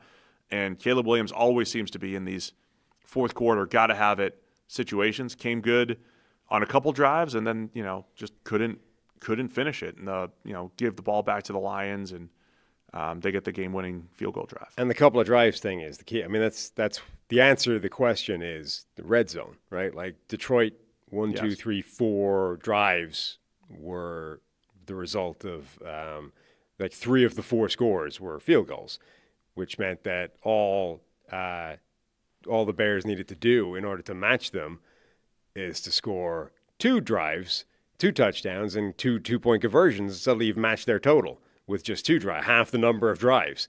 So that was the thing. It's like Detroit were moving the ball really well. Amon-Ra St. Brown was just dominating them. Jamison Williams was making some big plays as well. At one point, they matched up Jahmyr Gibbs against T.J. Edwards on a pivot route. You're like, dude, if you could, I couldn't come up with a thing worse for T.J. Edwards to have to do. When that happened, because I think Gibbs got Bobby Wagner on. Was it Wagner a few weeks back? Yeah, I think so. Where he got him at same idea. It's like I couldn't come up with a worse matchup situation for those guys. It's one of those plays where I'm like, 2 things cross my mind. I'm like, the poor linebacker, because when it happens to Bobby Wagner and he's in year 12 of his career, you're like, is Bobby Wagner done? Yeah. And what happens to T.J. Edwards, who we always talk about, like ran 4.9 and was like super slow, and it would happen to any linebacker. And then I'm like, how do you not at least get 2 of these opportunities per game? At least, right. Where Gibbs is isolated, because he's going to do that he'll do it to Jihad Campbell. Yeah. He'll do it to every linebacker. He's that good. Yeah. But it does get you thinking about the career of the linebacker who just got cooked. But it's like, no, it's just Gibbs, man. Yeah. It's just like this is the worst possible situation for this guy. It's like that play where we started the show at 9 hours ago, where it's like poor Patrick Queen, right? Imagine finding yourself in a situation where your responsibility is to plaster Zay Flowers running vertically for the next 30 yards and hope that the ball doesn't arrive, right? Imagine being T.J. Edwards and being an unathletic linebacker and suddenly being in space with a 2-way go against Jahmyr Gibbs. You're like, I might as well just sit down and go home. Like, there's no point in me on this play unless, like, I have nothing to do with this play unless the ball is horrifically badly thrown. We'll be at the Senior Bowl 3 or 4 weeks from now. Yeah, and you'll see a sequence of these things. And it's every single linebacker, it's like you're gonna put me in a 2-way go against this. Every single running back, even if they're not a good receiving running back, is winning those reps every single time here. And most of those guys are like unless you're guessing, it's like a soccer goalie on a free kick. And most of those guys are vaguely comparable athletes, right? As opposed to one of the fastest players in the NFL against a dude who runs like a 4.9 and was undrafted because of it. Anyway, that was Gibbs. Goff has an awful interception on a 3rd and 20 to give the Bears another opportunity. That was another reason it was closer than it maybe should have been. But then Bears go 3 and out, and the Lions come back with their drive to kick the game-winning field goal here. Interesting, I didn't get to hear all the comments after, but Taylor Decker, starting left tackle for the Lions, was talking about the injuries that he battled this year and all the various ways that he tried to get healthy. There's rumors about him potentially retiring. Interesting spot for the Lions, who I still think have a great nucleus. But you think about losing Frank Ragnow last offseason. Maybe they lose their starting left tackle and Taylor Decker this offseason. The strong, it just, to me, it just shows how difficult it is to maintain roster depth. Yeah. And I've used the phrase whack-a-mole before, where it's like, all right, they needed corners a couple years ago. They still probably need some pass rush help. Now they might, one of the best offensive lines in the NFL, if they have kind of 2 holes still, right? That was a big weakness for them this year relative to previous years, and they had a lot of good games, and they got beat up in some other games. So I think particularly the offensive line is a really, really difficult thing to maintain for any extended period of time because it's not just 5 guys, but it's 5 guys plus depth Right. Like, you might be able to get the 5 guys, but look at Minnesota this year. They thought they'd overhaul their offensive line, spent an absolute boatload of money on it, and for the first month of the season, they didn't have it. Like, they thought they'd spent all of their offseason fixing the biggest weakness of this team, and then for the first month of the season, it's like they hadn't bothered doing anything. And you'd gotten worse elsewhere because you put all the money in the offensive line. Like, it's so hard to maintain that because you're talking about probably 7 players that you need to have in good sort of shape all the time. Yeah, it is the off-season mode, man. See what happens with the Lions and their offensive line, and where'd they go from here? But they finished 9-8 here. For the Bears, another game against the Packers that just came down to fourth quarter. I mean, fourth down plays. Again, like, the Bears are 11-6. The Packers feel like they're reeling at 9-7-1. But these two teams played. Remember what it took for the Bears to beat the Packers the last time with their fourth quarter comeback and overtime. They're basically one play apart this season. The two of them. It's like the Seahawks and the Rams, right? They're literally a yard and a point apart. Right. Seahawks and Rams. The Bears and the Packers. It was a fourth down interception by Caleb Williams. Packers won by 7. Caleb Williams walk-off touchdown to DJ Moore. They win by 6 because they don't get to kick the extra point because it's overtime. So that's how close those two teams have been. Bears hosting the Packers Saturday night in Chicago. Yeah, they've literally come down to one play in each game, and it's broken either way. I love it. I'm looking forward to it. Should be good. Should be a good one. Los Angeles Rams, they get the win against the Arizona Cardinals. Rams needed to win to just seal that number 5 seed so that they can go to Carolina. Yeah. That's what they wanted to do. It is. And yet, it's just kind of funny that you want to go back to the team that beat you. I know. But the Rams, I think they wanted to win because Sean McVay has rested every opportunity to rest players since 2017. Yeah. He's taken them. I mean, it shows you they definitely wanted it because they played people. Coaches do different stuff sometimes. Sometimes they're like, I know my team didn't want to go out on a sour note. They just lost. They just lost to the Seahawks and the Falcons. There is a chance that this isn't like, oh, we just need to go to Carolina because it's the easier path, right? Because you got to win you got to beat good teams anyway. There's a chance McVay was just like, I don't want to go out on a sour note. I don't want the last 2 times that we played to be blowing the game against Seattle and then losing to the Falcons on Monday Night Football, and we just need to get a good game of reps in. Or maybe you want to get Matthew Stafford a little MVP, 4 touchdowns. Some second-half touchdowns to finish with like 46 and 8 or whatever he finished with, 46 touchdowns and 8 picks. Maybe that was part of the factor. But they all played. They played it out. It was close early on, but Rams dominated the second half, particularly the fourth quarter. Yeah. I mean, it is also theoretically the better path through the playoffs long term as well. Like you said, it gets reseeded after every round. If in this year of all years where it's wide the hell open, if upsets happen, you can suddenly find yourself, hosting games that you wouldn't host if you were lower down the seeding as well. So there's some merit to it outside of also we get to face what looks like the worst team in the thing by a mile. Like they clearly wanted to win the game. They came out firing as well. Like Jacoby Brissett was sacked, fumbled, turnover 3 plays in, something like that. Puka Nacua was making a bunch of plays early on. Arizona then started fighting back. Michael Wilson absolutely roasts Witherspoon, a double move touchdown. It was after a fake punt that they ran in that as well. That fake punt was wild. It was awesome. That was great. After a while, it felt like the offense was just constant bombs to Michael Wilson. This time, one of them was taken off because of a penalty. I felt a fairly harsh penalty, but all right. And then, the Rams, as you said, just put their foot on the gas late in the game and really eased away. Sad negated play.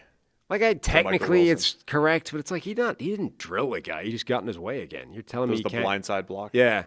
That's like, he spun back and blocked the guy again, but he's protecting his quarterback. As I was watching a lot of football this week, I said this on the Instant Reaction, though, I saw a lot of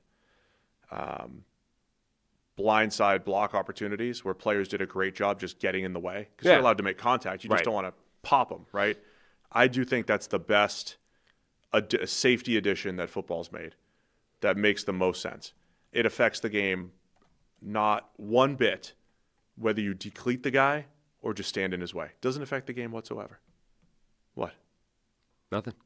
Is this just soft nerds talking about playing football? I mean, I think Hines Ward yeah, is one of the most overrated players. You know the just way because he went in there and blindsided a linebacker every now and again. You're like, oh, look at Hines Ward because he hit a dude when he wasn't looking. You know the way Hines Ward always had a smile on his face? By far, the most fun you ever have playing football is when you get one of those plays where the guy's running your direction, he doesn't know you're there, and you just bury him. And that was Hines Ward's career. Yeah. So he spent an entire career just with a brilliant ear-to-ear grin because he spent half his time doing that. Like, that man had more fun than any other player playing football. Which it always makes me think. Like, I think every quarterback should be good at QB sneaks. I think there's no excuse for you not to put the work in to be good at sneaks. I say the same thing about not run blocking overall. I don't think run blocking is easy. No, but blindsiding someone? Yeah. How hard is that? Oh, it's not hard, but it's really fun. There's a picture. I know that. Everybody should be great at it. There's a picture somewhere of me playing where it's a second maybe before the hit comes, but there's a guy running in this direction, and it's like a head-on shot of me, right, where I'm sort of crouched, like full coiled, ready to, like, I'm braced like this, right, crouched down, about to literally launch myself shoulder first at a guy who's running in my direction and has no idea the hit's coming. Like, I almost knocked that guy into the upside down, and it's one of the most fun things you're ever going to do. And I just think, look, is it safer now? Sure. Is that a good thing overall? Yes. Is it less fun for the players that no longer get to deliver those hits? When was the last time you saw a wide receiver smiling like Hines Ward? It's fun that's been lost from the game. That's all I'm saying. You're saying joy was taken out of the game? I am. Save a couple brains? Yes. Okay. That's the trade. That's the bargain that's been made. Is sure, we've saved some people from concussions. On the other hand, when was the last time you saw a guy as happy as Hines Ward playing? That's a good point. Still not a Hall of Famer. We did. I cannot believe we missed. It's week 18. But we missed the Caleb Williams passing record for the Bears. He didn't get to 4,000, though. Did not. So the Bears but he passed the great Eric Kramer. Was that 1995? The Bears are still the only franchise in the NFL that have yet to have a 4,000 yard Next year passer. It falls. Next year it falls. You got close. If that game, remember, both if not those next games, year, at least in 5 years when they find a place to build a dome in Gary, Indiana. Both those games were tied for a while. If that had gone to overtime, he'd have gotten 4K. He had the 4K. Yeah. How do they not just chuck it all day to get the Come on, man. Just give him the DJ Moore play again. Yeah. Let's go get it. Do that a couple times. Let's go get 4,000. Anyway, Rams, we're talking Rams, Cardinals here. Again, it was close until it wasn't. Yeah. And Rams pulled away late. I do think there was something to vibes and feel going into the playoffs. Big vibes game. They'll travel to Carolina. They're kicking it off Saturday afternoon in Carolina. Rematch from just a few weeks back when the Panthers pulled the upset. Who knows? Who knows what you're going to get in that one? Yeah. Stafford's final stat line is going to look really good for the season, for the MVP case. Yep. I saw some Patriots fans suggesting that they were stat padding against the Cardinals, which I thought was a little ironic after Drake May had 5 touchdowns against the Jets last week, but it's fine. It's going to be a good battle to find out who wins MVP here. Yeah. It's going to be tough to overcome Stafford's final stat line, though. I think he will win. You think so? I think so. Because I think May's got all the discourse in his favor right now. I don't know how much that weighs. Like, he's got this momentum. The vote's tomorrow. He's got the momentum. Right. But there's momentum and feel, but it's like when you sit down and look at the stats, like Stafford's this is pops. Like I thought this was the same with is it last year where I thought Lamar would win and Josh Allen ended up winning. The vibes won. Yeah. And I probably said the same thing. When people sit down and look at Lamar's stats. It's exactly what you did. It's exactly what I said. And enough people did that. Like, a lot of people did that. Well, not enough because it went the other way, but some people did. Yeah. But it wasn't like But I agree. It wasn't like 48 first-place votes for Josh Allen. It was closer than that. I am not learning the lesson again, and for the second year in a row, I think Matthew Stafford will win, and then ultimately vibes will go with Drake May. You're saying stat guy. I'm saying I think vibes will win. Not that May wasn't good. Like, there were stats in his favor, too. I'm just saying, like, the base stat line is going to pop for Stafford again. Yep. Speaking of Drake May. Speaking of it. Dominant win for the New England Patriots. He was there to watch Ramondre Stevenson carve the Miami defense to pieces. He was. May was not stat padding this week against the Dolphins. 38-10 over Miami and their run defense, which went out with a bang. Patriots moved to 14-3. There was this outside chance that the Chargers could have pulled an upset, given the New England Patriots the number 1 overall seed. That did not happen.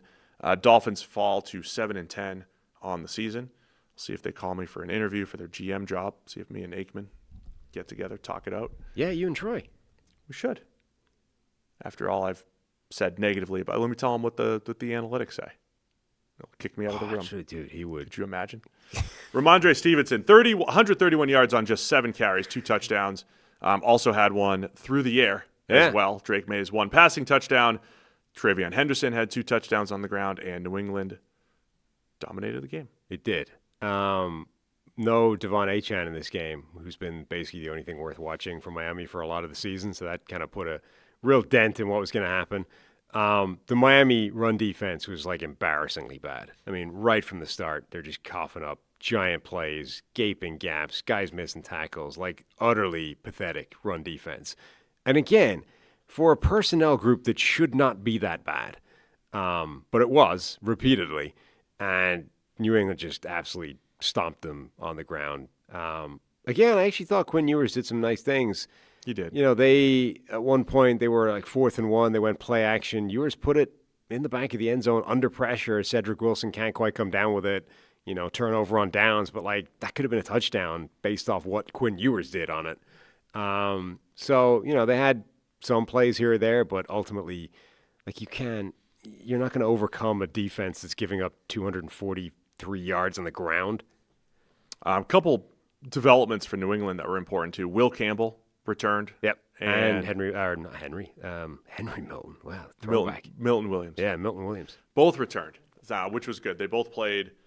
Will Campbell, of course, rookie starting left tackle. Milton Williams, the biggest free agent this offseason in the non-quarterback category. So having those guys back for the playoffs, huge, especially Milton Williams going up against that Chargers offensive line next week. That's the matchup. Sunday night, coverage starts at 7:20. Stop it. I'm so bad at the networks. Game starts at 8 in New England. First time New England Patriots will be hosting a playoff game since 2019.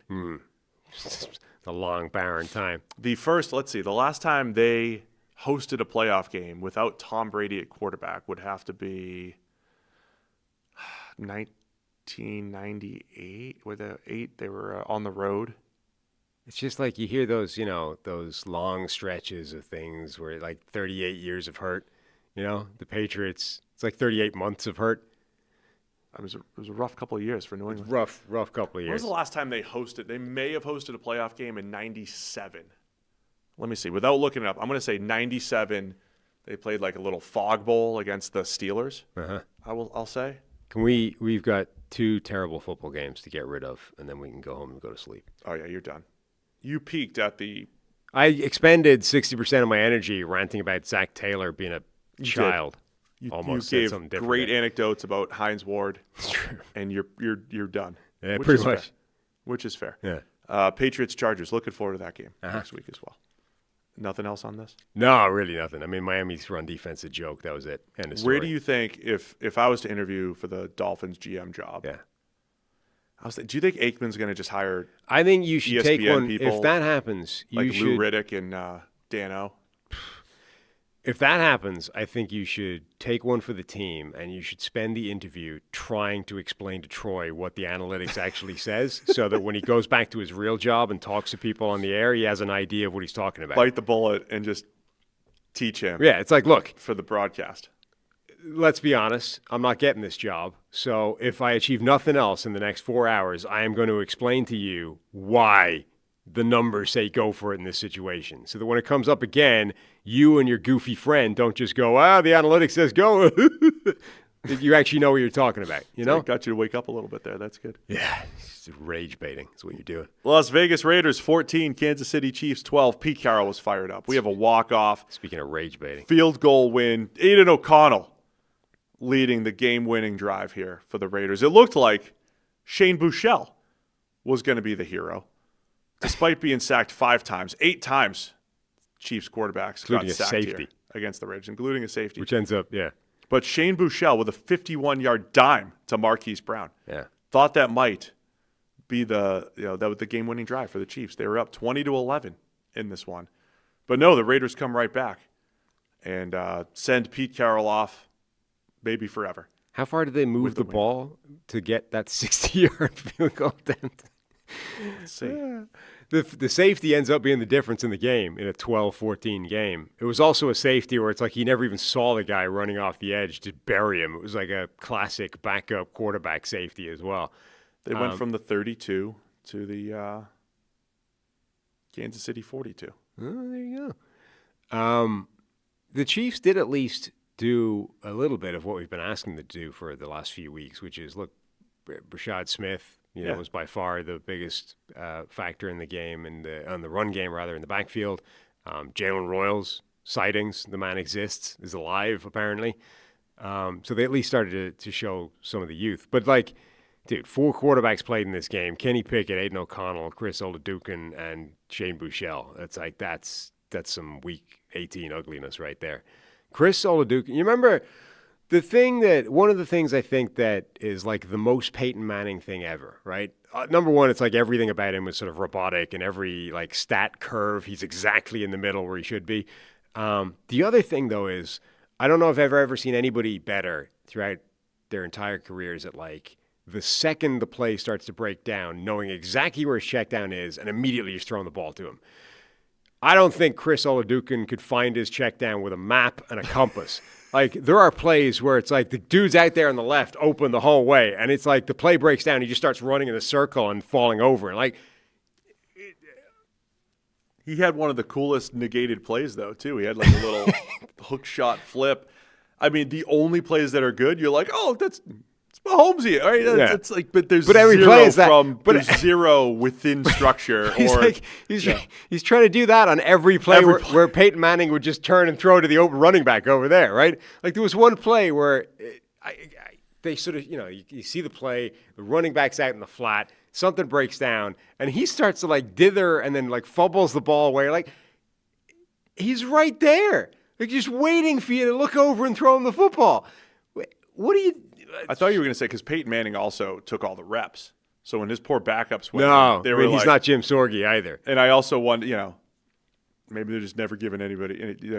Oladokun looks like he doesn't practice much. Anyway, so if you wanted to know what the third-string quarterback and fourth-string quarterback for the Chiefs would look like behind third-string offensive line, I mean, it's in Travis Kelce. That's who got his 13,000 yards. Yes. Yeah.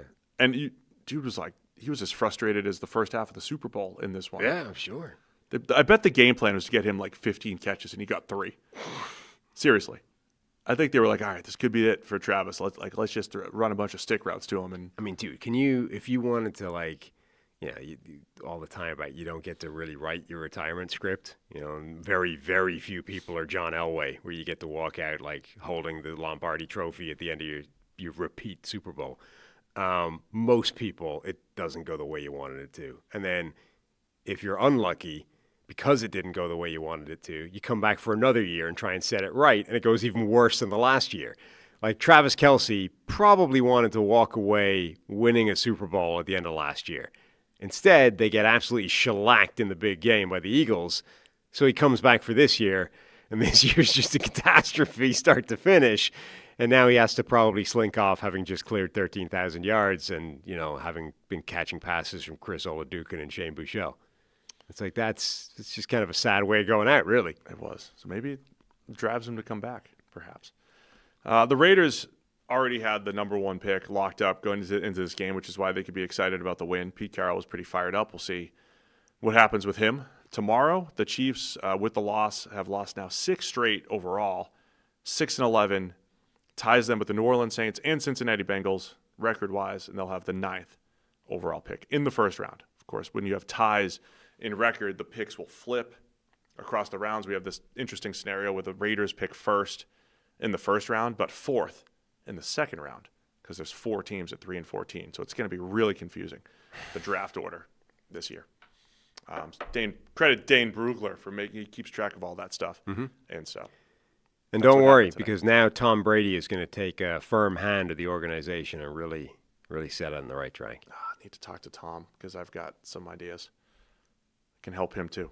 Whoever wants my help, I'm here. I got help to give. Dolphins, Raiders, whoever. Let's go. Help to give. College. Going to go home. Tom never struck me as a big analytics guy. Tom? Either. Yeah. We'll see. See what happens. What's the last game? Buffalo and the Jets. Trubisky. The Bisky. Buffalo Bills 35-8 over the Jets. Bills moved to 12-5. They've got the 6th seed going to Jacksonville. Jets have the 2 pick. Yeah. Number 2 overall pick, 3 and 14. Jets defense. Oh, dear. Trubisky goes 22 of 29 for 259 and 4 touchdowns. And no interceptions. I was joking. This is like if you are the Matthew Stafford. No interceptions. Like number 1. I'll give it to you in 1 second. But if you were the Matthew Stafford MVP campaign, you would put up Trubisky's stat line with the Drake May stat line last week that like put him over the top. Right. But yeah, for the season, the Jets. No. Hang on. First and foremost. Go ahead. Mitchell Trubisky went through an entire game without throwing an interception. Like that. So first indictment against the New York Jets defense, you did not pick off Mitchell Trubisky. Second indictment against the New York Jets, you did not pick off anybody in the season, which is the first time since 1933 that's ever happened. You almost gave. Third indictment against the New York Jets, they had 4 takeaways this season as a defense. Total. 4 total takeaways, which I think is the worst per game number in the history of the game. Oh, it has to be. That's for a defensive head coach who apparently is not under threat for his job. Aaron Glenn's back. They will have a new defensive coordinator. Yeah, well, I mean, you would assume something would happen. They fired Steve Wilkes. So yes. They also almost gave up an Urban. It was 259 passing yards, 211 rushing yards. A little bit more without Niels, I believe. Almost an Urban. Almost an Urban. We need a phrase Ray for Davis. I mean, almost an Urban to the Bills' backups. Yeah. We need a phrase for like an almost Urban. Yeah. What would it be? Like we could have there's a semi-urban or a half-urban. We need a phrase for like, an almost urban. All right, we'll work on that. And then the full urban, obviously. The full's 250. Yeah. It was 259 and 211 with because Urban Meyer claimed that what he really wanted to get every game was 250 rushing yards and 250 passing yards for perfect balance. Ray Davis, 21 carries for $151. Man, that dude, he can run hard. He has his moments. He can run hard. Keon Coleman got to play football this week. He did. And even caught a ball, right? 2 of them, in fact. 2-point conversion he also as well. Didn't catch some, but still. I missed this. Did their kicker why did they keep going for 2? Who? The Bills? What's his name? Got hurt, right? Okay. Yeah, I missed that originally. And I never put the broadcast on to hear it. I just saw they kept going up for 2, and then I was like, it was 27-0, and they, instead of kicking the extra point to go up 28, they went for 2, and I was thinking of the analytical reason why. And then when they did it again, I was like, oh, they must have an injury. Maybe it's just for fun against Prater? the Jets. Matt Prater got hurt. Okay. I missed that originally. Look, it is all today. I mean, we're recording same day. 16. And by the way, that means, they might have to find a kicker before the playoffs start, which is not ideal. Going up against Cam Little's Jags. Yeah. You don't want to lose the kicker battle. I mean, you're going to lose the kicker battle going up against Cam Little's Jags, but you need to find someone that can kick, maybe. Well, what just happened? That was amazing. But by the way, I mean, we skipped onto that a bit, but that's quite the level of defensive futility. Like 4 total takeaways on the season. Opposing quarterbacks finished the season with 36 touchdowns and no interceptions against the Jets. Yeah. That's pretty impressive. Impressively bad, but pretty impressive. In their defense, the season started poorly, and then they blew it up. Right, they traded away 2 of their best defenders. Right, like they knew what they were getting into. We talk about tanking a little bit in the NFL. I'm not saying they were specifically doing that, but there was definitely a point in the season where they said they made the shrewd move to trade Sauce Gardner, I think to trade Quinnen Williams, to get all this draft capital back. They're set up to rebuild this thing over the next 2 years. And I hear you Jets fans, you're like, we've been missing picks forever. We actually hit on 3 picks 2 years ago, or 3 years ago in 2022. We had 3 first-rounders, and only 2 of them remain, and the whole deal. I get it, right? Because Breece Hall's probably leaving as a free agent, and you have Garrett Wilson, Sauce Gardner, Jermaine Johnson, and Breece Hall. Those 4 picks in the first 35 picks or whatever it was. 2 of them are probably already gone, and they didn't win anything with those guys. I get it. But you got to find the quarterback. And you got to build this thing up, and they're set up for the future. I just think what amazes me the most about those defensive numbers is that to get that kind of statistical output, you need to be both terrible and unlucky. Like it's what amazes me the most is that they didn't accidentally get more production than that just by the ball landing in their hands on the occasion, like every now and again. Or like in this world where people are forcing fumbles left, right, and center, like nobody just accidentally face planted into a ball carrier and forced the ball out. Like they've been garbage and very unlucky at the same time, which is remarkable. Yeah. So it's gotta reverse next year, right? I mean, it can't get worse than this, you would have thought. So Bills, Jags, I said, hey, maybe might be my favorite game next week. Sunday, 1 o'clock. Rematch from 96. Bills are going to be trying to avenge that. Sure. Yeah. It's been too long. What year was it? 20? Yeah, so 2017, they did actually play in Jacksonville, I believe. Don't care, though. 96 was the real game. What else we got here? How many games did we just review this year? 272. 272? Yeah. In the books. We did not miss one. No, we missed the 3, the Christmas one. No, we reviewed them. We reviewed 272. We previewed 269. That's a lot of games, man. It is. That's a lot of games. And you guys stuck with us the whole time. Some of you have stuck with us till 2:30 a.m. Eastern time. Or if you're, West Coast, it's still you're the right side of midnight. It's a new tradition here. New tradition. We're actually, this last year at Circa, it would only be like 11:30 at Circa. We're like going out for steak right now. It'd be great. Yeah. We're like late enough that we're on the other side of it. So we've got West Coast people are still up. Right. West Coast people are still up late night. Meanwhile, Eastern European time zone people, they're getting up. Yeah. Ben's, doing work in the morning. Good morning to Other Ben European people are busy watching from, early morning Monday. Across the pond and everywhere else. You guys got the real 7 a.m. start. Yeah. Not this noon start. Not our 7 a.m. that start. Ben's used to and other people in the British Isles. The real 7 a.m. Right now. All right, that's it. I'm tired. We got to drive home. Yeah. Get out of here. 272 games reviewed. In the books. In the books for the regular season. Wild, great regular season. Appreciate everybody joining, being a part of this. This week, we will be on call, so be subscribed. Be ready to go. We'll go live when the news breaks, if there's something's going down later today. Firings, updates, front office, coaches, whatever it might be. We'll react to all of that. We'll react to it in bulk on Wednesday, all of it. Thursday, we'll preview the wild card round, and then we start to pivot a little bit into off-season mode. We're still previewing games, but we have a lot of free agency to talk about. We talk about every team on this show. We got the draft. You and I are going to be at the Senior Bowl in just a few weeks. Yep. So we're already there into January, so still have a lot to come. Appreciate it, everybody. Good to go?